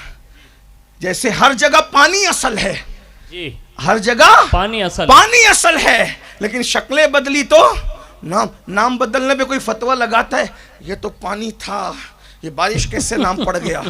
بھئی یہ تو بارش نام پڑے گئی نا، کیونکہ وہ برس رہی ہے تو بارش ہے، جم گئی ہے تو تالاب ہے، بہ گئی ہے تو ندی ہے، موجیں مارنے لگی ہے تو سمندر ہے، لیکن ہے تو پانی ہی پانی۔ پانی کا وجود ہے، بس پانی پانی ہے، بلا تمثیل۔ اللہ اللہ ہے، اللہ اللہ ہے، اللہ اللہ ہے۔ انہو وہ وہی ہے۔ جب وہ کوئی کام کرتا ہے تو کبھی کسی کو وسیلہ بناتا ہے، کبھی کسی کو وسیلہ بناتا ہے، کبھی کسی کو وسیلہ بناتا ہے۔ یہ وسیلے کا عنوان الگ ہے، لیکن بات کیا کر رہا تھا؟ شمون نے کہا تم کہتے ہو مردہ زندہ ہو سکتا ہے، کر کے بتاؤ مردہ آ گیا۔ اگر نہیں کر سکو گے تو تمہیں بہت کڑی سزا، اب تک تو قید تھے، اب تمہیں کڑی سزا، تم مردہ زندہ نہیں کرو گے تو اب تمہیں مردہ کر دیا جائے۔ ان دونوں نے ہاتھ اٹھائے، اللہ سے کہا اللہ زندہ کر دے، واہ واہ واہ، اور انہوں نے ادھر اللہ سے کہا ادھر مردے سے کہا کم باذن اللہ زندہ ہو۔ سبحان اللہ۔ مردہ اٹھ کے کھڑا ہو گیا۔ اب توجہ کرنا، اب گوسپا کی طرف چلنا، اب بغداد مولا کی طرف رخ کرنا ہے، ہمارا رخ بغداد شریف کی طرف ہوگا انشاءاللہ۔ توجہ، ہاتھ اٹھائیں، زندہ کر دی، اور کہا کم باذن اللہ، اللہ کے حکم سے زندہ ہو جا۔ ولی کبھی ہاتھ اٹھاتا ہے کبھی نہیں اٹھاتا، اس لیے کہ اس کے دل کی کیفیت خدا جانتا، علیم بذات الصدور ہے، لیکن جو ہوتا ہے اللہ کی مرضی سے ہوتا ہے۔ کہا کم باذن اللہ، کھڑا ہو گیا، کھڑا ہوا تو جب لوگوں نے دیکھا بادشاہ یہ تو مردہ زندہ ہو گیا، اور کہا جب یہ لوگ مردہ زندہ کر سکتے ہیں تو اللہ نہیں کر سکتا، اللہ نہیں کر سکتا۔ اب بادشاہ جو بے ایمان تھا یہ کرامت دیکھ کر ہی با ایمان ہو رہا ہے، واہ واہ واہ واہ، کرامت دیکھ کر ہی با ایمان ہو رہا ہے، اس کا یقین بڑھ رہا ہے۔ بھئی یہ جب 4 5 6 7 8 فٹ کا انسان مردہ زندہ کر رہے تو وہ جس نے ان کو بنایا وہ نہیں کر سکتا۔ عقیدہ مضبوط کہاں سے ہوا؟ ولی کو دیکھ کے ہوا، اللہ تو نظر نہیں آتا۔ اللہ اکبر۔ تو کہا مردے سے کہا تو کیسے زندہ ہوا؟ اب بادشاہ پوچھ رہے تو کیسے زندہ ہوا؟ تو مردے نے کہا کہ میں جب زندہ ہوا تو وجہ یہ بنی، میں تو مر چکا تھا، کہ حضرت عیسیٰ اللہ سے کہہ رہے مولا یہ میرے 3 مبلغین ہیں، یہ میرے 3 مبلغین ہیں، یہ میرے 3 عشاق ہیں، یہ میرے 3 غلام ہیں، اگر یہ کہہ دے مردہ زندہ ہونا تو تو ان کے جملوں کی لاج رکھ لینا۔ عیسیٰ وکیل بن کر کھڑے ان تینوں کے اور کہہ رہے کہ مردہ زندہ اگر یہ کہہ دے تو ہونا چاہیے، ان کی لاج رکھنا، ان کی لاج تیرے ہاتھ میں ہے۔ تو فوراً بادشاہ نے اب رخ پلٹ کے کہا ارے یہ تو 2 ہے، تو 3 کیسے بول رہا ہے؟ یہ تو 2 ہے تو 3 کے، اس کو پتہ ہی نہیں تھا کہ تیسرا بھی کوئی ہے، اگر یہ 2 ہے تو 3 کیسے بول رہا ہے؟ تو اب حضرت شمون سمجھ گئے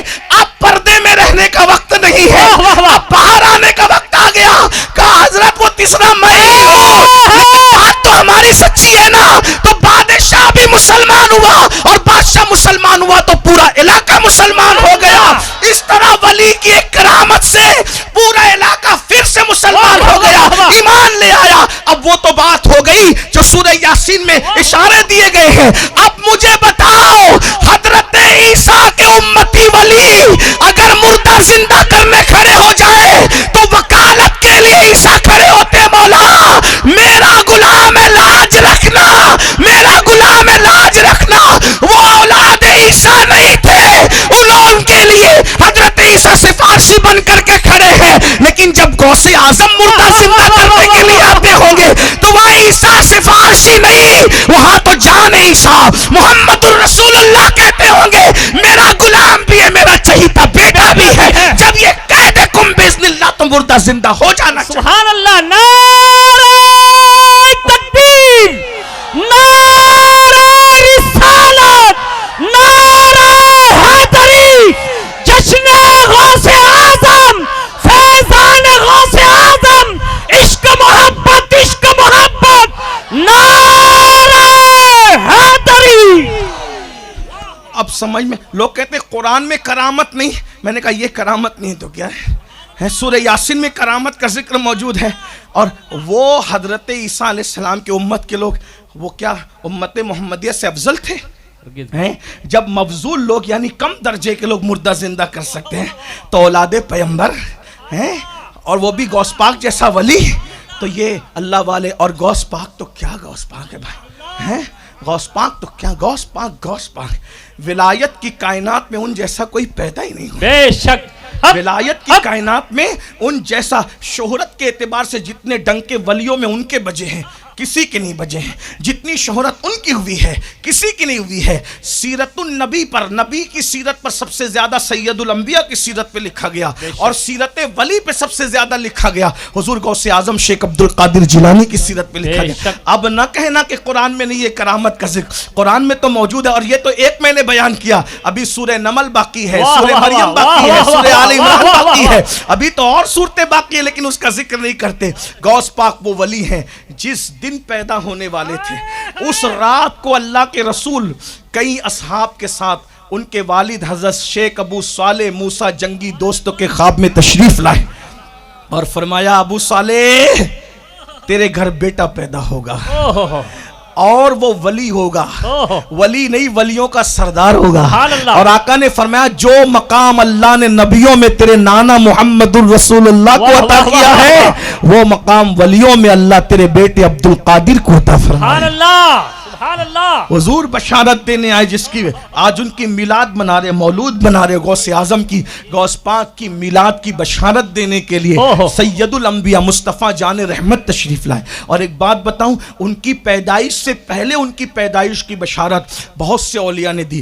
حضرت امام حسن عسکری، حسن العسکری، امام حسن عسکری اپنے ایک مرید سے کہتے ہیں میرے بیٹے میرا یہ مسلح، میرا یہ مسلح، میرا یہ جو وہ لباس، میری یہ چادر اپنے پاس رکھو، اور جب تم انتقال کرنے لگنا تو پھر اپنے کسی معتمد کو دینا، پھر وہ کسی معتمد کو دے، پھر وہ کسی معتمد کو دے، پھر وہ کسی معتمد کو دے، حتیٰ کہ 5ویں صدی کا وسط آ جائے، یعنی 5ویں صدی آدھی گزر جائے، اس وقت ہمارے خاندان میں ایک بیٹا پیدا ہوگا، اسے عبد القادر جیلانی کہا جائے گا، یہ میری امانت اس تک پہنچا دینا۔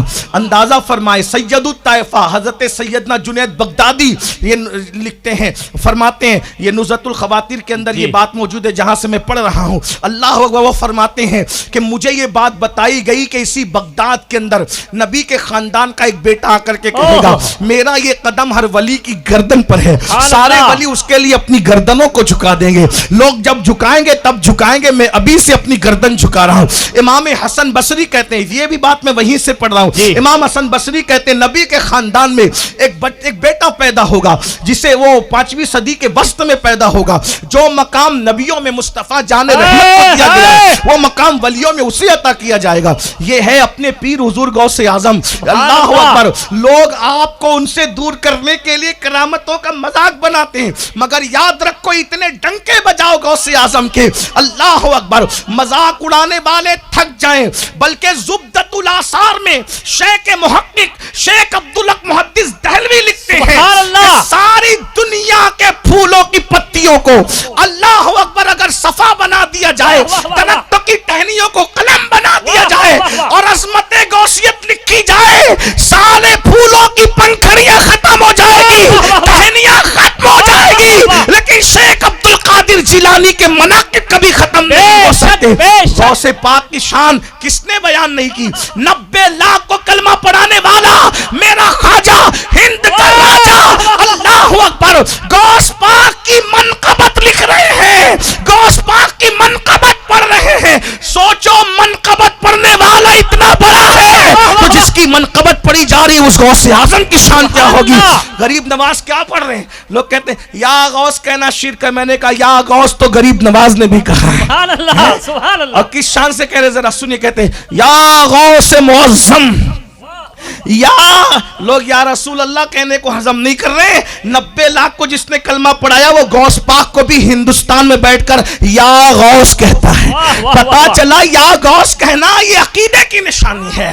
کہتے ہیں یا غوث معظم نور خدا مختار نبی مختار خدا. لوگ نبی کو مختار نہیں مانتے، غریب نواز تو غوث پاک کو بھی مختار مانتے ہیں. یا غوث معظم نور خدا مختار نبی مختار خدا سلطان دو عالم قطب اولا حیرات جلالت ارض و سما. سبحان اللہ سبحان اللہ. فارسی میں کہا وہ تھوڑی سی اس کی اشارہ کر دوں. میں بھی بہت پڑھا لکھا نہیں ہوں لیکن اشارہ کر. یا غوث معظم نور خدا، اے میرے مددگار واہ واہ تو ہدایت کا نور ہے. سبحان اللہ. اور خدا و رسول نے تجھے مختار بنایا ہے. سبحان اللہ. اور تیری عظمت کو دیکھ کر زمین اور آسمان بھی حیران ہو گئے. سبحان اللہ. یہ ہے سلطان دو عالم. تو دونوں عالم کا بادشاہ ہے میرے سبحان غوث. اللہ سبحان اللہ. تو دونوں عالم کا بادشاہ ہے. اب آئیے ذرا سن لے ایک اور بات. ہائے ہائے. مطلع القمرین میں جی میرے امام اہل سنت سیدی اعلیٰ حضرت لکھتے ہیں. اب اس کو سنے غوث پاک. سن لیجئے مطلع القمرین، توجہ سے سنے. میں مطلع القمرین کے حوالے. اللہ نے سارے کن مکن یعنی ہونا نہیں ہونا سمجھانے کے لیے بارش کا برسنا یا نہیں برسنا، رزق کا ملنا یا نہیں لے. اللہ کرے بدعتیوں کے کان تک آواز نہ پہنچے، یہ صرف عاشقوں کے لیے. بارش کا برسنا نہیں برسنا، روزی کا ملنا نہیں ملنا، علم کا ملنا نہیں ملنا، بچوں کا ملنا نہیں ملنا، عزل و نسب کے سارے اختیارات، کن مکن کے سارے اختیارات اللہ نے کس کو عطا کیے؟ میں اس پر نہیں کہوں گا سبحان اللہ کہنے کے لیے، صرف آپ کے ایمان پر چھوڑ رہا ہوں. اللہ نے سارے کن مکن، بارش برسے گی نہیں برسے گی، روزی ملے گی نہیں ملے گی، اولاد ہوگی نہیں ہوگی، تقدیر اچھی ہوگی بری ہوگی، سارے اختیارات اللہ نے کس کو دیے؟ اس ہستی کو کہتے ہیں محمد الرسول اللہ. اللہ کے رسول کو عطا کیے. اللہ اکبر. گویا کہ جس کو جو ملتا ہے مصطفیٰ جان رحمت کے ہاتھوں سے ملتا ہے. اب امام کی بات سنو، آگے سنو آگے سنو. کہتے ہیں یہ سارے اختیارات رسول اللہ نے مولا علی کو عطا فرمائے، میرے مولا کو عطا فرمائے. سما کو سمک میں جس کا سکہ بج رہا تھا، جس کا سکہ چل رہا تھا، اس دولہ کو اللہ نے سارے اختیارات دیے. وہ اختیارات رسول اللہ نے جس کو دیا اس کو کہتے امام المشارق والمغارب، حلال مشکلات والنوائب، اخی رسول و زوج البتول، امام علی ابن ابو طالب ان کو عطا فرمائے.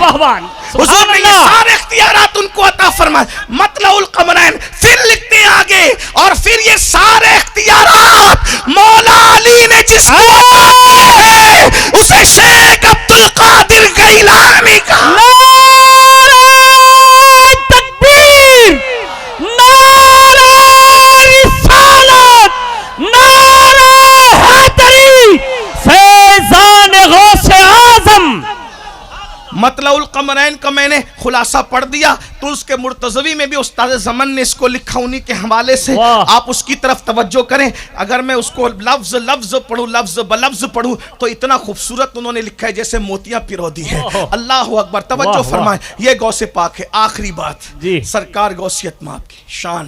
آخری بات توجہ فرمائیں.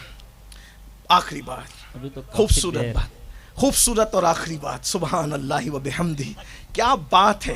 سورۃ النمل کا میں نے ذکر کیا نا، سورہ نمل کا ذکر کیا. قرآن کے حوالے سے بات کر دوں. آخری بات توجہ.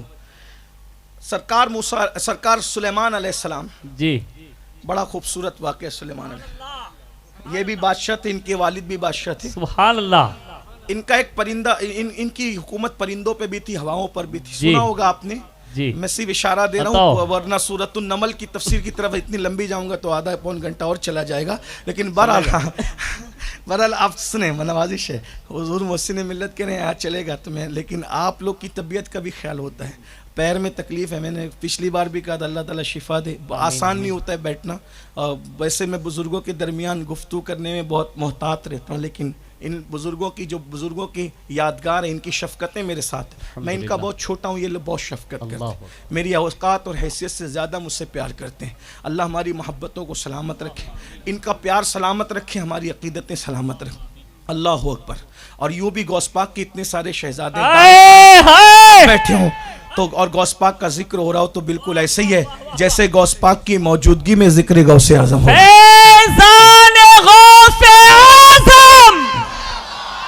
ہاں، بیٹوں کی موجودگی باپ ہی کی موجودگی ہوتی ہے. ہاں، اور کچھ بعید نہیں کہ اتنے بیٹے ایک ساتھ جمع ہو جائیں تو پھر بغداد والا بھی وہ تو کہتے بھی نظر تو الی بلاد اللہ جمع. میں اللہ کے شہروں کو ایسے دیکھتا ہوں جیسے تم ہتھیلی پہ رائی کا دانہ. میرے مرشد نے یہ نہیں کہا کہ میں دنیا کے شہروں کو دیکھتا ہوں، یہ بھی غوث پاک کی بات ہے. غوث پاک جو صاحب دل بیٹھ کر ایک بار غوث پاک سمجھنے کی کوشش کریں. اعلیٰ حضرت علی رحمہ بول چکے، کہتے ہیں وہ کیا جانے گا فضل مرتضیٰ کو، وہ علی کو کیا جان سکے گا جو غوث پاک کو نہیں جان سکتا. واہ واہ واہ واہ واہ واہ واہ. لوگ کیا کہتے ہیں کہ علی سمجھ میں نہیں آتا. میں نے کہا وہ سمجھنے کی چیز ہی نہیں ہے، اس کے بیٹے سمجھ میں نہیں آتے ہیں. اس سرکار کے بیٹے میرے امام کہہ رہے ہیں وہ کیا جانے گا فضل مرتضیٰ کو جو تیرے فضل کا جاہل ہے یار. جس کا بیٹا 11ویں نمبر کا بیٹا ایسا ہے شیخ عبد القادر جیلانی، ان کے والد ابو صالح موسیٰ جنگی دوست، ان کے والد عبداللہ، ان کے والد یحییٰ، ان کے والد حضرت داؤد، ان کے والد محمد، ان کے والد حضرت موسیٰ ثانی، ان کے والد عبداللہ، ان کے والد موسیٰ الجون، ان کے والد عبداللہ المحض، ان کے والد حسن مصنع، ان کے والد امام حسن، ان کے والد مولا علی. دیکھ رہے یہ ہے، یہ شان ہے 11ویں نمبر کے. وہ کیا جانے گا فضل مرتضیٰ کو جو تیرے فضل کا جاہل ہے. امی جانے اللہ اکبر، امت الجبار سیدہ فاطمہ اللہ اکبر، ان کے والد عبداللہ سومئی سالار، ان کے والد ہے سید جمال، ان کے والد ہے امام جواد، ان کے والد ہے امام علی رضا، ان کے والد امام موسیٰ کاظم، ان کے والد امام جعفر صادق، ان کے والد سیدنا محمد باقر، ان کے والد امام زین العابدین، ان کے والد سیدنا امام حسین، ان کے والد مولا علی. ادھر سے بھی علی والے ہیں، ادھر سے بھی علی والے. باپ کی طرف سے حسنی، ماں کی طرف سے حسینی. اس کو میرے امام نے کتنا خوبصورت بیان کیا. ساری دنیا غوث پاک کو نجیب الطرفین سید مانتی ہے سوائے رافضیوں کے. رافضی نہیں مانتا، بس رافضی تو غوث پاک کو سید بھی نہیں مانتا. جو لوگ یوٹیوب کے نابالغ محققین پر پھسل رہے ہیں ان کو کہنا چاہتا ہوں اگر رافضیوں کی طرف جاؤ گے تو غوث پاک سے بھی ہاتھ دھو لو گے. اس لیے اس کا خیال رکھنا، اچھی طرح خیال رکھنا، بہت اچھی طرح خیال رکھنا. اگر غوث پاک والے بن کے رہنا ہے رافضیوں سے دور رہنا پڑے گا. ایک بات اچھی طرح کہ جو آپ کے مرشد کو جو سید نہ مانے ذرا غور تو فرمائے نا. ایسے گرے ہوئے لوگوں سے آپ متاثر ہوں گے. اور یہ غوث پاک کو کیوں سید نہیں مانتے پتہ ہے؟ کیونکہ غوث پاک نے اپنے دور میں رافضیوں کا بڑا رد کیا ہے. اور ایک بات آئی تو میں عرض کر دوں، بیچ میں غوث پاک جہاں زندہ کرتے تھے وہیں مار بھی ڈالتے تھے. ہاں، مارا ہے غوث پاک نے، مر کے بھی چین سے سوتا نہیں مارا. ایک دن کچھ رافضی لوگ آئے غوث پاک کا مذاق اڑانے.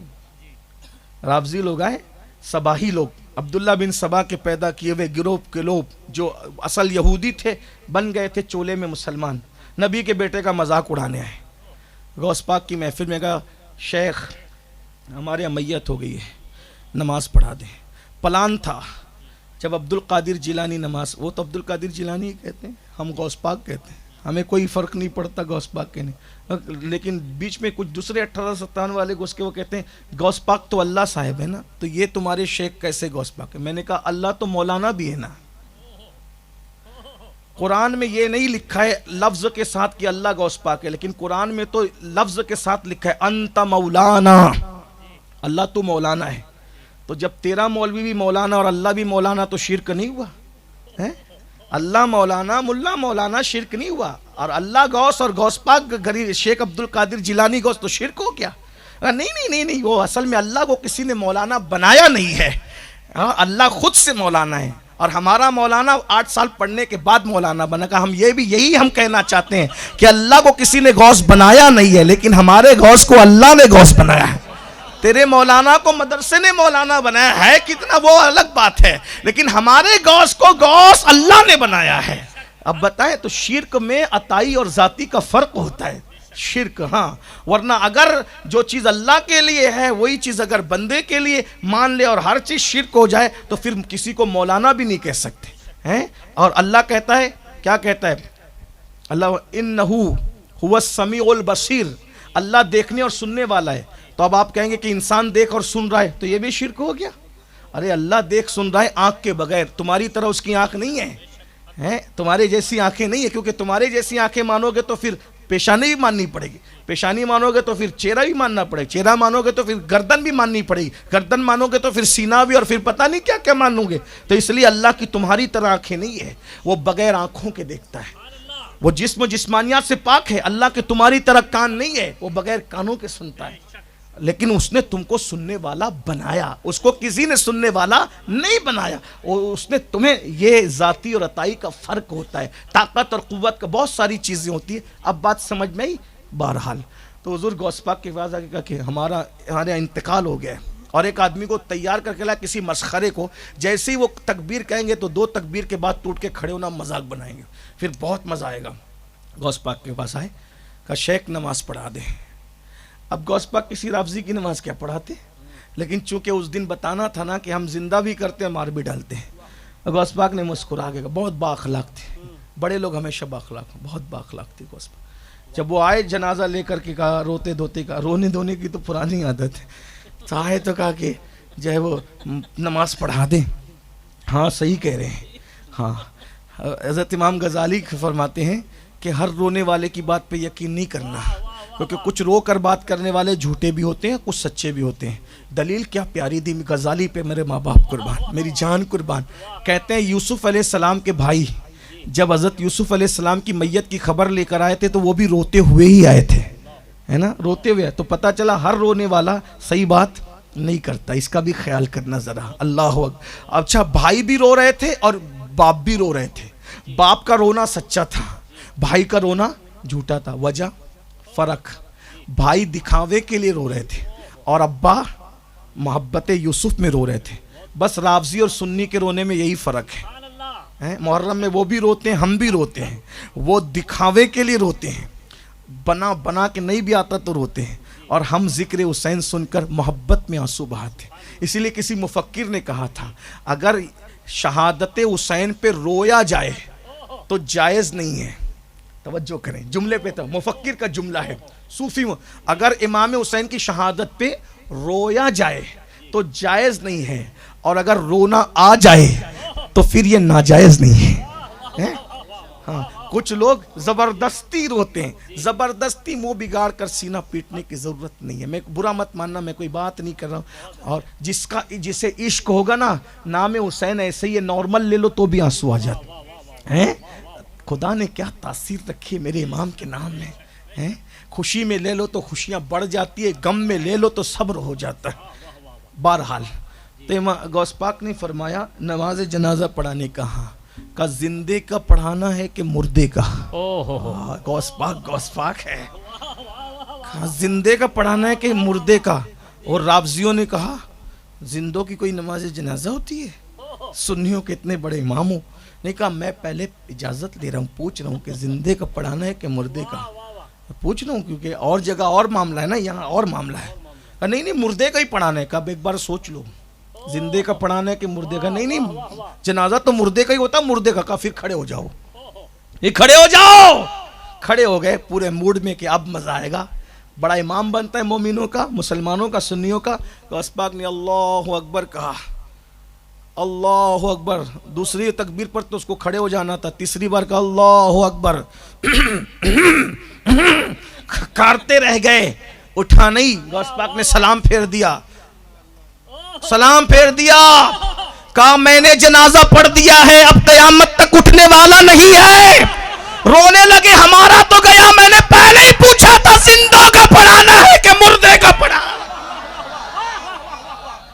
علامہ خیر ہے غوث وہ تیکھا تیرا، مر کے بھی چین سے سوتا نہیں، مارا تیرا۔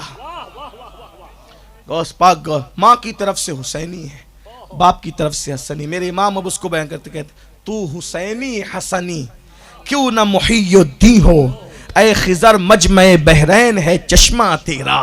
نبوی ذل علوی برج بطولی منزل، حسنی چاند حسینی ہے اجالا تیرا۔ نبوی مہ علوی فصل بطولی گلشن، حسنی پھول حسینی ہے مہکنا تیرا۔ ابن زہرا کو مبارک ہو عروس قدرت، ہم قادری پائے تصدق میرے دولا تیرا۔ اور مجھ کو رسوا بھی کرے گا، مجھ کو رسوا بھی اگر کوئی کرے گا تو یوں ہی ہمیں ذلیل کرو گے نا، کرو کس طرح کرو گے؟ مجھ کو رسوا بھی اگر کوئی کہے گا تو یوں ہی، ہاں وہی نا وہ رضا بندے رسوا تیرا۔ ان کے نام سے اگر ہمیں رسوا کہا جائے تو اس سے بڑھ کر ہماری عزت کیا؟ ہاں وہی نا وہ رضا بندے رسوا تیرا۔ یہ شان ہے غوث پاک۔ تو سورۃ النمل اشاروں میں پڑھ رہا تھا، سلیمان علیہ السلام پرندوں پر ہواؤں پر حکومت تھی۔ ایک دن آپ کا ایک پرندہ، اصل میں وہ پرندہ ہے لیکن بہرحال ہم عوام میں وہ مشہور ہے تو تلفظ میں آپ کو الجھانا نہیں چاہتے، لیکن علماء کا خیال کرتے ہوئے تھوڑی سی وضاحت کر دینی پڑتی ہے، تو ورنہ مولانا برکاتی صاحب کہیں کہ اس کو تو پرندہ اور پرندہ میں بھی فرق نہیں پتا۔ لیکن بہرحال میں کوئی علمی داپ جمانے نہیں آیا ہوں، میرا کام صرف اتنا ہی ہے کہ میں آپ کے سامنے کچھ ایسی بات کر دوں جس سے آپ کی بھی اصلاح ہو جائے، میری بھی بگڑی بن جائے۔ اور پرندہ ایک تھا، اس کو ہدہد کہتے ہیں، ہدہد نام کا، وہ غائب ہو گیا اجازت کے بغیر۔ سرکار سلیمان علیہ السلام نے کہا یہ ہدہد مجھے نہیں دکھ رہا ہے، کدھر غائب ہے؟ اور حضور ہمیں بھی کوئی خبر نہیں۔ اور کہا اگر وہ آئے گا اب میں اس کو ذبح کر دوں گا۔ اب وہ ذبح سے اسی لیے بچ سکتا ہے کہ کوئی اچھی خبر لائے۔ ہدہد آیا، سرکار سلیمان علیہ السلام غصے میں تھے، میری اجازت کے بغیر تو گیا کہاں تھا؟ اب بتائیں جب سلیمان کی یہ شان ہے تو جانے سلیمان کا کیا حال ہے، میرے آقا کی شان کیا ہوگی؟ بہرحال تو کہا تو گیا کہاں تھا؟ کہا کہ حضرت میں ایسی خبر لایا ہوں، اس سے پہلے یہ خبر آپ نے کبھی نہیں سنی ہوگی۔ کہا کیا؟ کہا کہ ایک عورت ہے اور وہ پورے ملک پہ حکومت کرتی ہے، پورے ملک پہ وہ حکومت کرتی ہے، لیکن مجھے دکھ ہوا۔ اس کے جملے پہ توجہ کی، یہ بھی تفسیر ہے، ابن عباس سے لے کر ضیاء القرآن تک اٹھا کر کے آپ کسی پڑھ لیں، آپ کو پتہ چلے گا۔ کہا کہ مجھے دکھ ہوا، پرندہ کہہ رہا ہے چھٹاک بھر کا، وہ ہدہد دیکھ لیجئے، آپ بہت بڑا وہ ہوگا نا ہدہد، آدھا کلو سے زیادہ کا نہیں ہوگا، بہت ہو گیا تو 1 کلو ہوگا، اس سے زیادہ نہیں ہوگا، اور شاید آپ لوگوں کے علاقے میں جنگلوں میں پایا بھی جاتا ہو۔ بڑا خوبصورت پرندہ، اچھا لگتا ہے دیکھنے میں، بہت اچھا لگتا ہے، اس کے نام لینے میں بھی دل میں گدگدی ہوتی ہے ہدہد کہنے کے اندر۔ تو بہرحال تو ہدہد جو تھا اس نے کہا اس سے پہلے آپ نے کوئی ایسی خبر نہیں سنی ہوگی، ایک عورت ہے پورے ملک پہ حکومت کرتی یمن پر، لیکن مجھے دکھ ہوا۔ پرندہ کہہ رہا ہے مجھے دکھ ہوا۔ تو یہ کیا دکھ ہوا؟ کہا دکھ یہ ہوا کہ وہ لوگ شرک کرتے ہیں۔ پرندے کو کس پہ دکھ ہوا؟ شرک کرتے ہیں۔ پرندہ نبی کی صحبت میں رہے تو اسے اچھے اور برے کی تمیز ہو جائے۔ ایک جملہ کہہ کے آگے بڑھنا چاہتا ہوں، بس ایک جملہ، سب کی توجہ چاہتا ہوں، خاص توجہ۔ پرندہ اگر نبی کی صحبت میں رہے تو اسے اچھے ایمان اور کفر میں فرق ہو جاتا ہے۔ بتاؤ جب سلیمان کی صحبت یافتہ پرندہ شرک دیکھ کے دکھی ہوتا ہے تو جو جانے سلیمان کی صحبت میں رہ کے صحابی بنے ہیں ان کی عظمتوں کا عالم کیا ہوگا؟ غور فرمائیں، توجہ کریں نا، اس پر بھی توجہ ہونی چاہیے۔ جب نبی کی صحبت پرندے کو اتنا شعور عطا کرتی ہے تو کون بدبخت کہتا ہے کہ نبی کے بعد نبی کے اصحاب کافر ہو گئے تھے؟ جب ہدہد کفر دیکھ کر کے غمگین ہو رہا ہے، یہ صحبت نبی کا نتیجہ ہے۔ اور جب سلیمان کی صحبت یہ شعور دیتی ہے تو جانے سلیمان محمد الرسول اللہ کی صحبت کیا شعور عطا کرتی ہے، اس کو خیال میں رکھنا چاہیے۔ اس لیے کہ ورنہ یہودی اٹھ کر آپ سے کہیں گے کہ ہدہد کو تو سلیمان نے یہ بنایا، تمہارے نبی کی صحبت میں معاذ اللہ نبی کی صحبت پر سوالیہ نشان کھڑا کرتے ہو۔ اہل البیت کی محبت میں بھی بالکل کٹر اور مضبوط بنو، لیکن محبت اہل بیت کا مطلب یہ نہیں ہے کہ آپ صحابہ کی توہین کرو، صحابہ سے بھی بے لوث محبت کرو، غیر مشروط محبت کرو، کیونکہ اہل سنت کا ہے بیڑا پار، اصحاب حضور نجم ہے اور ناؤ ہے اطرت رسول اللہ۔ بہرحال حدود نے کہہ دیا، سلیمان علیہ السلام نے ایک خط لکھا، اس خط میں آپ نے بسم اللہ شریف لکھی اور پھر بسم اللہ شریف سورہ نمل میں آئی۔ پورے قرآن میں پوری بسم اللہ ایک ساتھ سورۃ النمل میں آئی ہے۔ خط لکھا، وہ خط لے کے بھی گیا، خط دیا، اور پھر مختصر یہ کہ بلقیس نام کی وہ خاتون تھی، ان کو بلایا، اور جب وہ بھی بہت ہوشیار تھی، وہ بڑا لمبا واقعہ لیکن اختصار بس اب یہ مدعے کی بات پر آتے ہیں۔ وہ نکلی اپنے محل سے، تو سلیمان علیہ السلام نے کہا کہ اس کا تخت جو تو تعریف کر رہا تھا، اس کے آنے سے پہلے مجھے یہاں منگانا ہے تاکہ وہ حیرت میں پڑ جائے کہ میرا تخت۔ اس نے 7 کمروں میں تالے بن کر کے، بہت بڑا تخت تھا اس کا، بتایا جاتا ہے کہ 80 ہاتھ اس کی چوڑائی تھی اور 120 ہاتھ اس کی لمبائی تھی۔ مختلف روایتیں ہیں لیکن یہ میں نے، اور اس میں جو ہے وہ یاقوت اور جواہرات جڑے ہوئے، وہ بہت خوبصورت تھا اس کا تخت۔ اس کو قرآن نے عرش کا نام دیا ہے، اس تخت کو عرش کا نام دیا، قرآن موجود ہے، حفاظ موجود ہے، وہ جانتے ہیں۔ بہرحال تو سلیمان علیہ السلام نے کہا کہ وہ تخت اس کے آنے، کیونکہ وہ نکلی ہے نا بن کر کے، اس کے آنے سے پہلے تخت آ جائے۔ تو ایک جنات میں سے ایک جن کھڑا ہوا جس کا قرآن نے اس کو عفریت کہا ہے، عفریت کھڑا ہوا، اس نے کہا حضرت وہ تخت بلقیس میں لاؤں گا۔ سلیمان علیہ السلام اس وقت کہاں تھے؟ ملک شام میں۔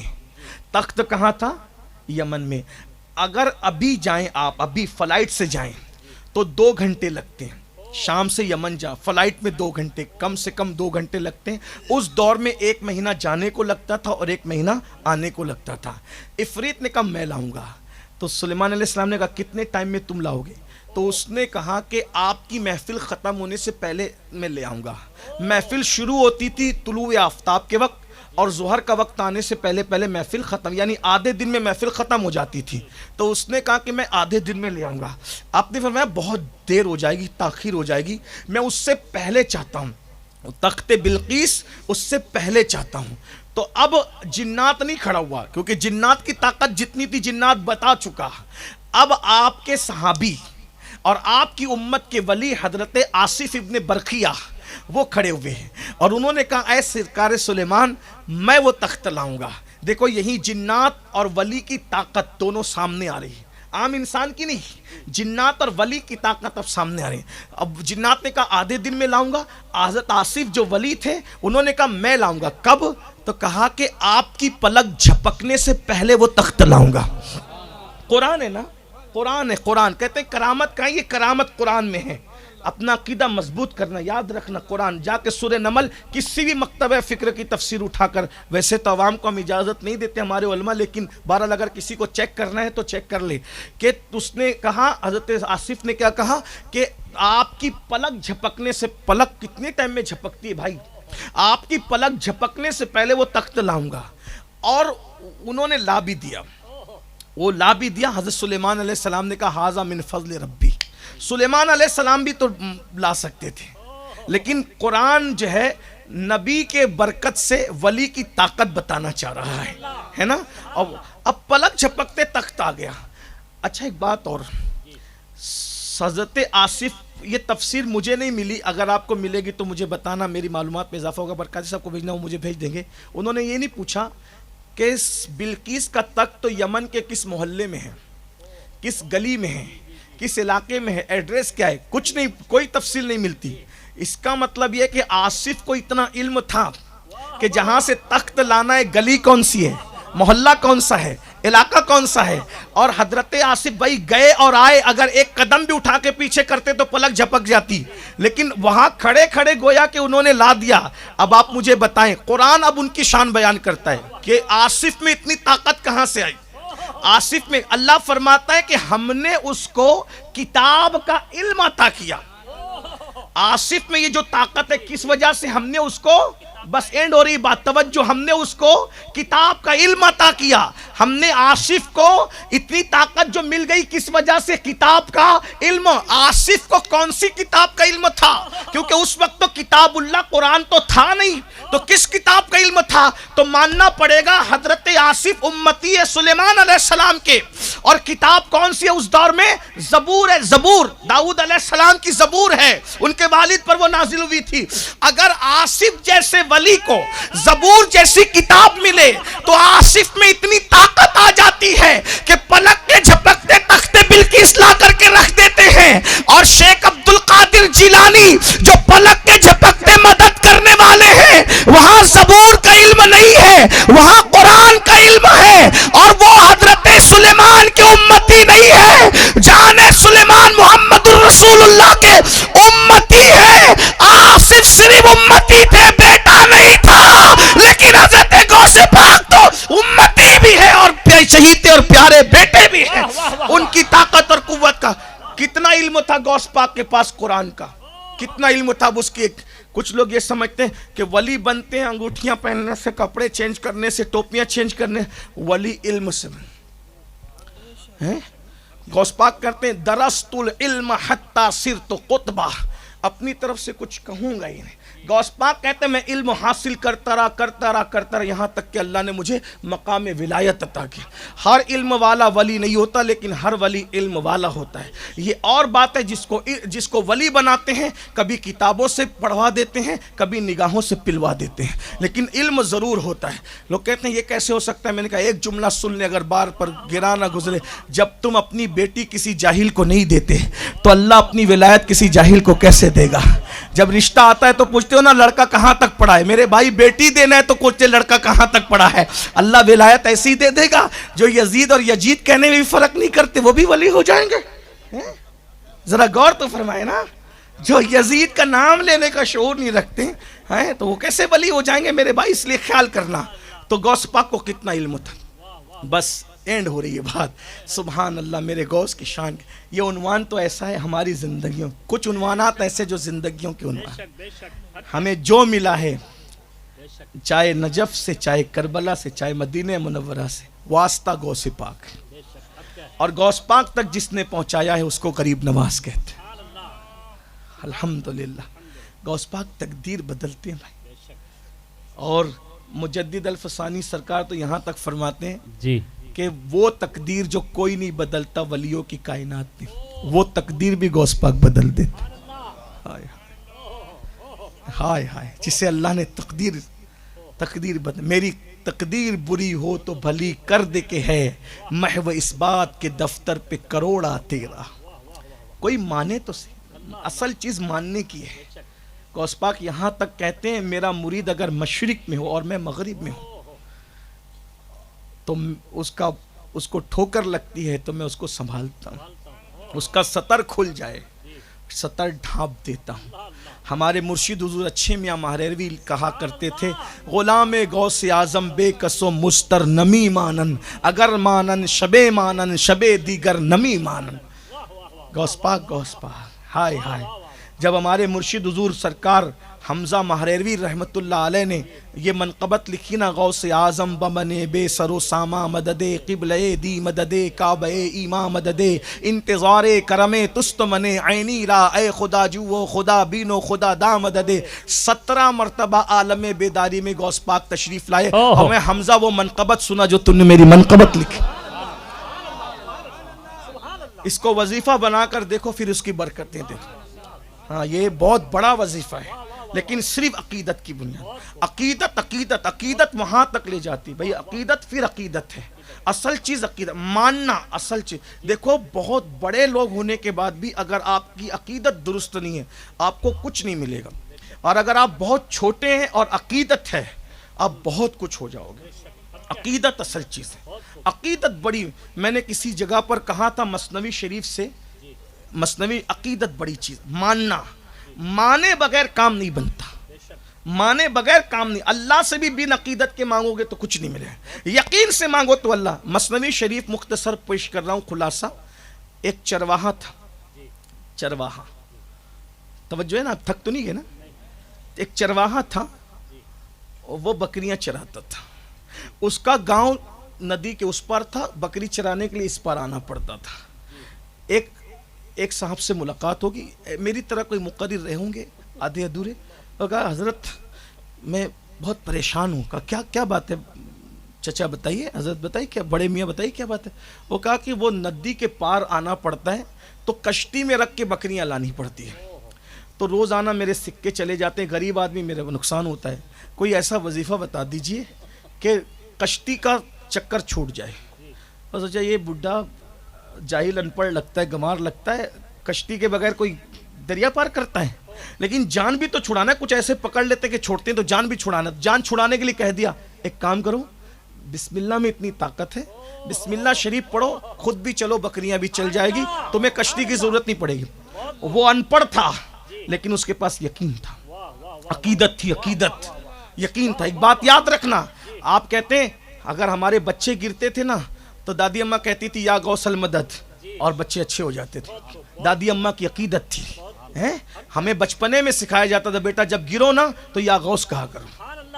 خدا کی شان, اس وقت تک شرک کی مشین گنیں اتنی ایجاد نہیں ہوئی تھی, تو لیکن بچپنے میں ہم نے یا غوث کہنا کسی مقرر سے نہیں سیکھا, ہم نے یا علی کہنا کسی مقرر سے نہیں سیکھا, ہم نے یا غریب نواز کہنا کسی مقرر سے نہیں سیکھا. وہ ہماری نانیاں دادیاں تھی, جب ہمیں بولنے کا شعور نہیں تھا, پہلا نام اللہ کا بتایا, دوسرا نام رسول اللہ کا بتایا, اور تیسرا نام ہمارے کانوں نے جو سنا وہ بغداد کے دولہ حضور غوث اعظم دستگیر کا سنا ہے.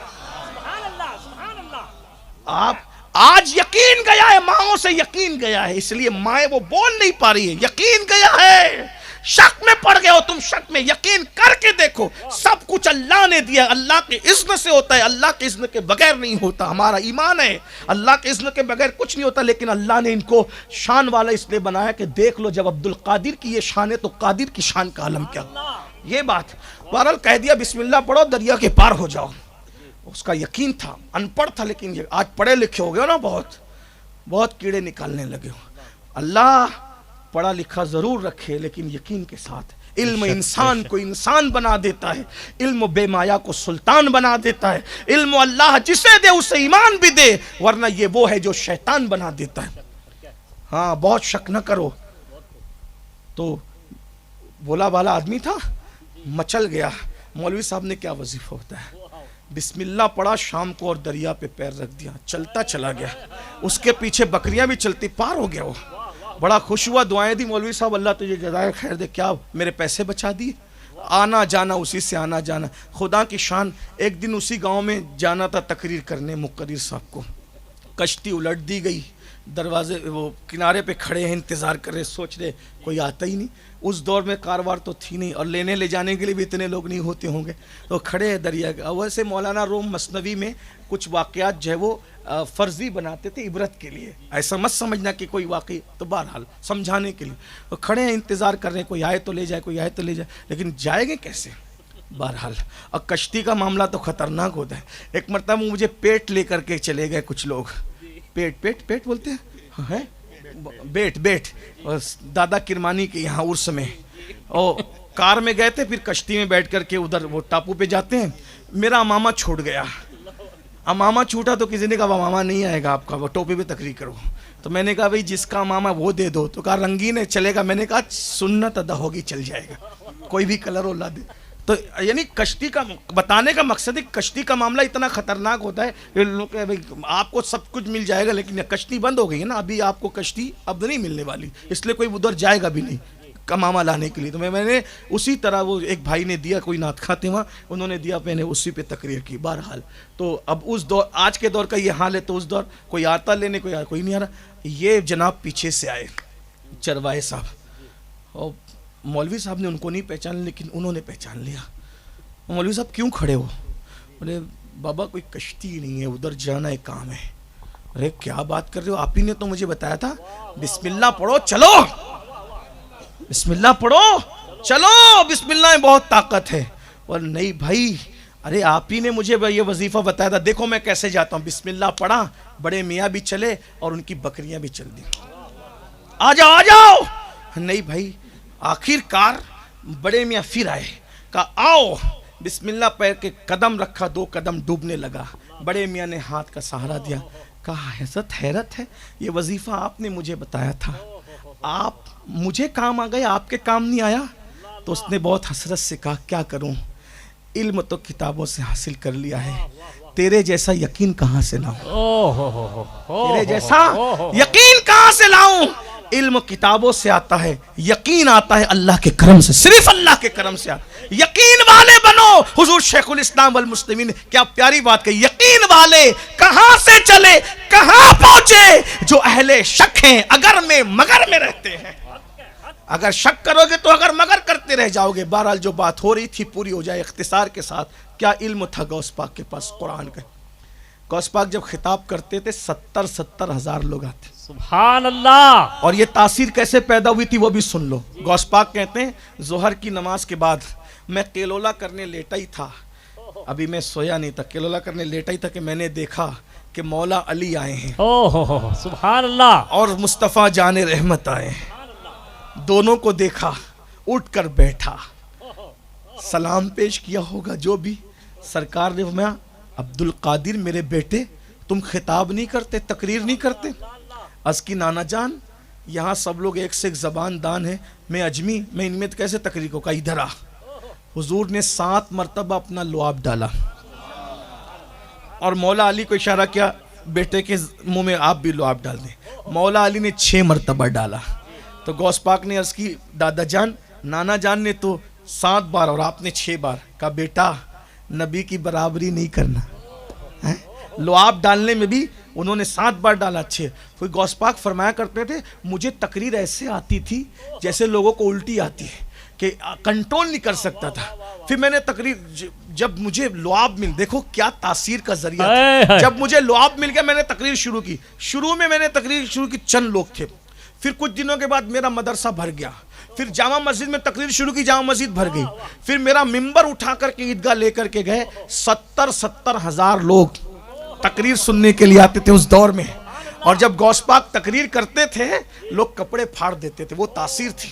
کچھ لوگ چیخیں مار کر کے روتے تھے، کچھ لوگ بے ہوش ہو جاتے تھے، کچھ لوگ انتقال کر جاتے تھے۔ اور غوث پاک جب خطاب کرتے تھے وہ تو پبلک سامنے ہوتی تھی، جنات اس سے زیادہ ہوتے تھے، اور پوری دنیا کے ولی غوث پاک کا خطاب اپنی اپنی مقام سے سنتے تھے۔ اسی لیے غوث پاک جب خطاب کرتے تھے تو کہتے تھے 2 بار کہتے تھے الحمدللہ، پھر چپ ہو جاتے تھے، پھر الحمدللہ کہہ کے خود بش 2 بار الحمدللہ کہتے تھے۔ لوگ پوچھتے تھے 2 بار کیوں کہتے ہیں؟ کہا اس لیے جب پہلی بار کہتا ہوں نا الحمدللہ تو پوری دنیا کے اولیاء اپنا کام چھوڑ کر کے میرا خطاب سننے کے لیے اٹینشن ہو جاتے ہیں نا، بیٹھ جاتے۔ یہ اٹینشن میں کہہ رہا ہوں، ورنہ آپ کہیں غوث پاک نے انگلش کب بول دیا، یہ بھی آپ پکڑتے، سمجھانے کی بات ہے نا، ہاں تھوڑی وضاحتیں کرنی ہوتی ہے نا۔ تو غوث پاک الحمدللہ پوری دنیا کے اولیاء، اور اس کا ثبوت بھی ہے۔ ایک مرتبہ سرکار غوث پاک کا امامے کا پیج کھل گیا، امامے کا پیج کھل گیا، جتنے لوگ بیٹھے تھے سب نے اپنے اپنے امامے ٹوپیاں اتار کے غوث پاک کے قدموں میں ادب کی وجہ سے ڈال دیا کہ مرشد کا امامہ کھل گیا۔ میں بھی جب یہ واقعہ بیان کرتا ہوں تو میں بھی کھول دیتا ہوں ادب کی وجہ سے۔ مرشد ہے، ہم لوگ کو تو یہ سکھایا گیا بے وضو بھی نام نہیں لینا۔ الحمدللہ غوث پاک مرشد کا کرم ہے، جب سے ہم نے وہ سنبھالا ہے۔ عبدالقادر کبھی بے وضو نہیں کہا، جب بے وضو ہوتے ہیں تو غوث کہتے رہتے ہیں۔ اور آپ کو بھی کہتا ہوں ادب کر کے دیکھو، ادب کر کے دیکھو پھر فیضان دیکھو۔ ہزاروں سال کی محنتوں سے وہ نہیں ملتا جو ادب سے ملتا ہے، جس کو جو ملا ادب سے ملا۔ بہرحال تو ہمارے مرشد لوگ بھی کھول دیتے تھے، ہم بھی تو سب نے ڈال دیا۔ جو لوگ دنیا بھر سے سن رہے تھے اولیاء انہوں نے بھی ڈال دیا۔ غوث پاک نے درست کیا امامہ، اور میں اپنے امامے اٹھا لو، سب نے اٹھا لیا۔ ایک دوپٹہ رہ گیا، لوگوں کو بتانا تھا کہ یہ بھی چیز ہے، تو غوث پاک نے وہ دوپٹہ اٹھایا، کندھوں پہ رکھا، اور کندھے پہ ایک ہاتھ آیا اور پھر اس نے دوپٹہ اٹھایا۔ کہا حضور یہ کیا؟ کہا وہ میری ایک بہن ہے ولیہ، وہ اپنے گاؤں میں بیٹھ کے سن رہی تھی، تم نے اپنے امامے ڈال دیے، تو چونکہ وہ تنہا تھی گھر میں تو اس نے اپنا دوپٹہ بھی قدموں میں ڈال دیا۔ یہ غوث پاک کہتے ہیں میں اللہ کے رازوں میں سے ایک راز ہوں، انی عالم و ما لا تعلمون کے رازوں میں سے ایک راز بن کر کے آیا ہوں۔ میرا راز آپ نہیں جانتے، میں آپ کا راز نہیں جانتا، اللہ کا راز کون بیان کرے گا؟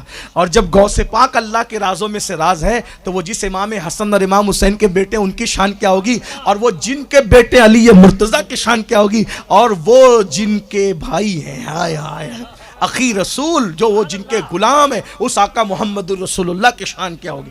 بہرحال تو غوث پاک خطاب 70,000 کا مجمع، 400 لوگ لکھتے تھے، تقریر لکھنے بیٹھتے تھے. یعنی اس دور کی گویا کہ یہ ریکارڈنگ تھی، وہ ریکارڈ میں رکھنے کے لیے. ہاں آج لوگ انٹرنیٹ پر ناچتے ہیں کہ مجھے تو پوری دنیا سنتی ہے. میرے بھائی 900 سال پہلے میرے مرشد کو پوری دنیا سن چکی، بغیر انٹرنیٹ کے تمام اولیاء دنیا بھر کے. اس کا بھی یہ کیا ہو گیا؟ میں نے کہا اللہ جو ان اللہ علی کل شیء قدیر، اللہ ہر چاہے پر قادر ہے. ہمارا عقیدہ ہے، جسے نہیں سمجھ میں آتا ہم مانتے ہیں، الحمدللہ ہم مانتے ہیں کہ غوث پاک جب خطاب کرتے تھے پوری دنیا کے اولیاء سنتے تھے، الحمدللہ رب العالمین.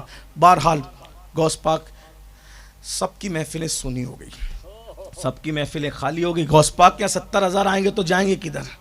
اب کچھ لوگوں حسد میں جلنے لگے کہ ان کے یہاں سب جاتے ہیں، ہمارے یہاں کوئی نہیں آتا، کیونکہ وہ تو رسول اللہ کا فیضان تھا نا، حضور کے لعاب کی برکت تھی نا. کرم کی بات کرم کی ہوتی ہے، وہاں کرم تھا، وہاں کرم تھا. اللہ اکبر. لوگ 70,000 آتے، سب کی محفلیں. کچھ لوگ حسد کرنے لگے، ان کو کیا آتا، ان کو کیا، جو بھی کہنا تھا. لیکن کچھ لوگ ہوتے ہیں حسد نہیں، پروپیگنڈے کی وجہ سے غلط فہمی میں کہتے ہیں. تو اس غلط فہمی میں ایک بڑے بزرگ بھی تھے، امام علامہ الجوزی، بہت بڑے امام، اتنے بڑے امام کہ انہوں نے اتنی کتابیں لکھی ہے. کتابیں لکھتے وقت وہ جو قلم کاٹتے تھے نا، تو جو قلم کٹتا تھا اس پر ان کا پانی گرم کیا گیا وصال کے وقت. پانی گرم ہونے کے بعد بھی کٹا ہوا قلم محفوظ رہا. یعنی اتنا لکھا پڑا آدمی. غوث پاک کے یہاں ان کا ایک مرید پڑھنے جاتا تھا، ابن الجوزی کے یہاں، ابن الجوزی کے یہاں پڑھنے جاتا تھا. اور غوث پاک تو ایسے بھائی، جب غوث پاک بغداد شریف میں آئے نا، بہت سارے ولیوں کو کہہ دیا گیا کہ اب آپ نکل جاؤ یہاں سے، سورج طلوع ہو گیا ہے، تم نکل جاؤ اپنے اپنے علاقے. خود امام غزالی جس مدرسے میں غوث پاک پڑھنے گئے تھے نظامیہ میں، اس کے صدر مدرس تھے.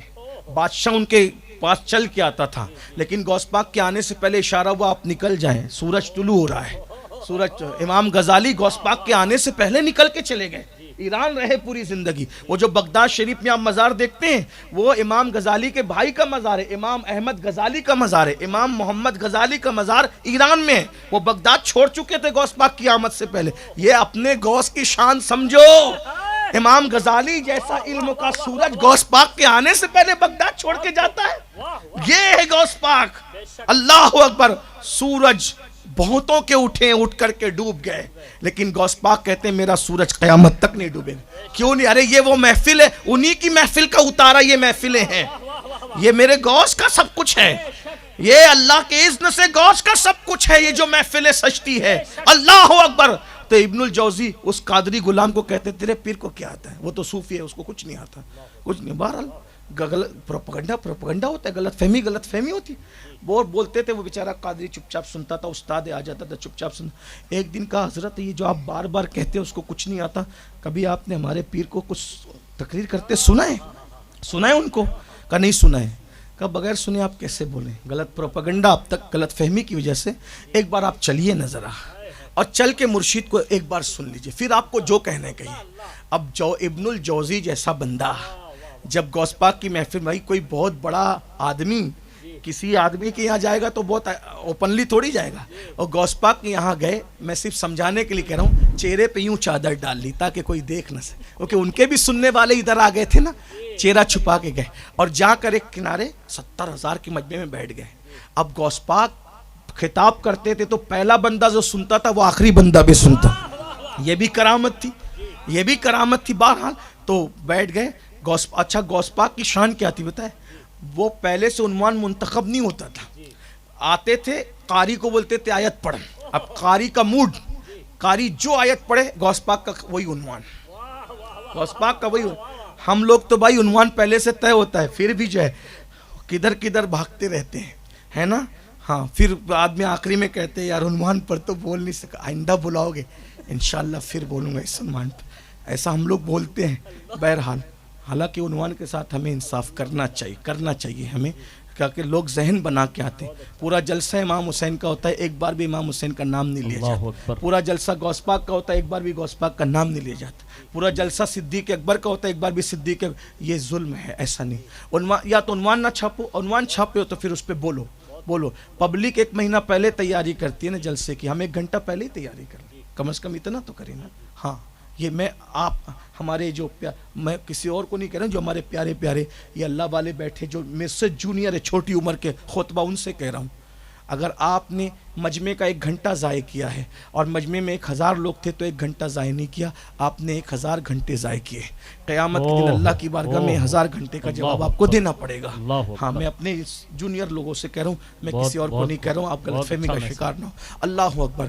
تو غوث پاک نے قاری کو کہا آیت پڑھ، اس نے آیت پڑھی. مرشد تخت پہ بیٹھ، ان کے خطاب میں خضر علیہ السلام بھی آتے تھے، موسیٰ علیہ السلام بھی شان بڑھانے کے لیے کبھی کبھی تشریف لاتے، حضور علیہ السلام بھی شان بڑھانے کے لیے کبھی کبھی. ایک بار تو حضرت موسیٰ علیہ السلام کو ساتھ لے کر آئے. غوث پاک کہتے ہیں میں نے دیکھا میرے نانا کہتے موسیٰ تمہاری امت میں جیسا ولی ہے تمہاری امت میں تو حضرت موسیٰ علیہ السلام کہتے یا رسول اللہ میری امت میں کیا کسی امت میں جیسا ولی نہیں.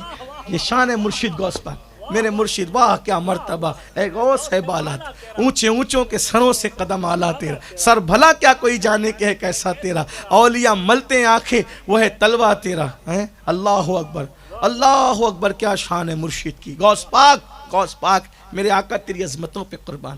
یقیناً بغداد سے آپ ہمیں دیکھ رہے ہیں، آپ اللہ کے شہروں کو آپ دیکھتے ہیں. اللہ کے شہر کیا کہا تھا؟ میں اللہ کے شہروں کو ایسے دیکھتا ہوں، دنیا کے شہر نہیں. اگر دنیا کے شہر کہتے تو کیا سمجھتے؟ دلی دیکھ رہے ہیں، بمبئی دیکھ رہے ہیں، کلکتہ دیکھ رہے ہیں، بغداد دیکھ رہے ہیں، یہ دمشق دیکھ رہے ہیں. کیا کہا؟ اللہ کے شہروں کو. اللہ کے شہر تو ذرے ذرے میں بسے ہوئے ہیں.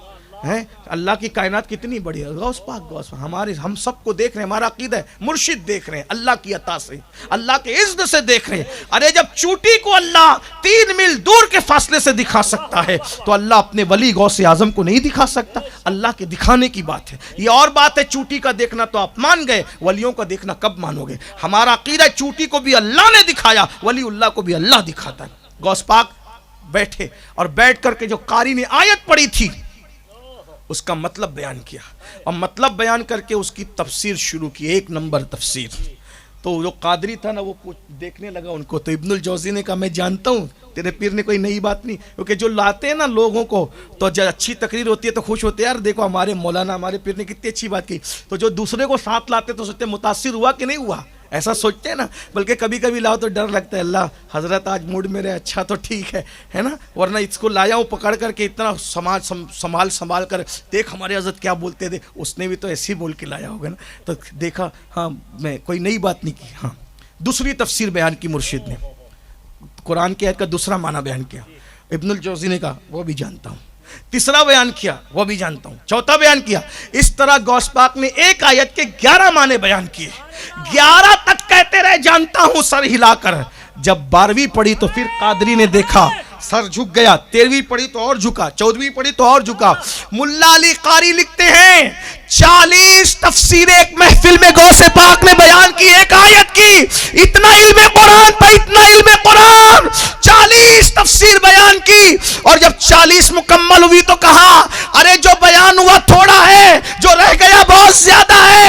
اب قال کو چھوڑو، یعنی لکھی ہوئی باتوں کو چھوڑو، قال کو چھوڑو، حال کی طرف آؤ، ظاہر کو چھوڑو، باطن کی طرف آؤ. پوری محفل میں ہنگامہ، کوئی کپڑے پھاڑ رہا ہے، کوئی چیخ رہا ہے، کوئی زمین پہ گر گیا ہے، ہنگامہ ہے پوری محفل میں، وجد میں ہے. وہ قادری دیکھنے لگا ابن الجوزی کدھر ہے. جب دیکھا تو وہ غوث پاک کے قدم پکڑ کے کہہ رہے مرشد مان گیا، آپ کو مان گیا، اس لیے کہ زندگی بھر پڑھا کر کے 11 سے آگے نہ بڑھ سکا.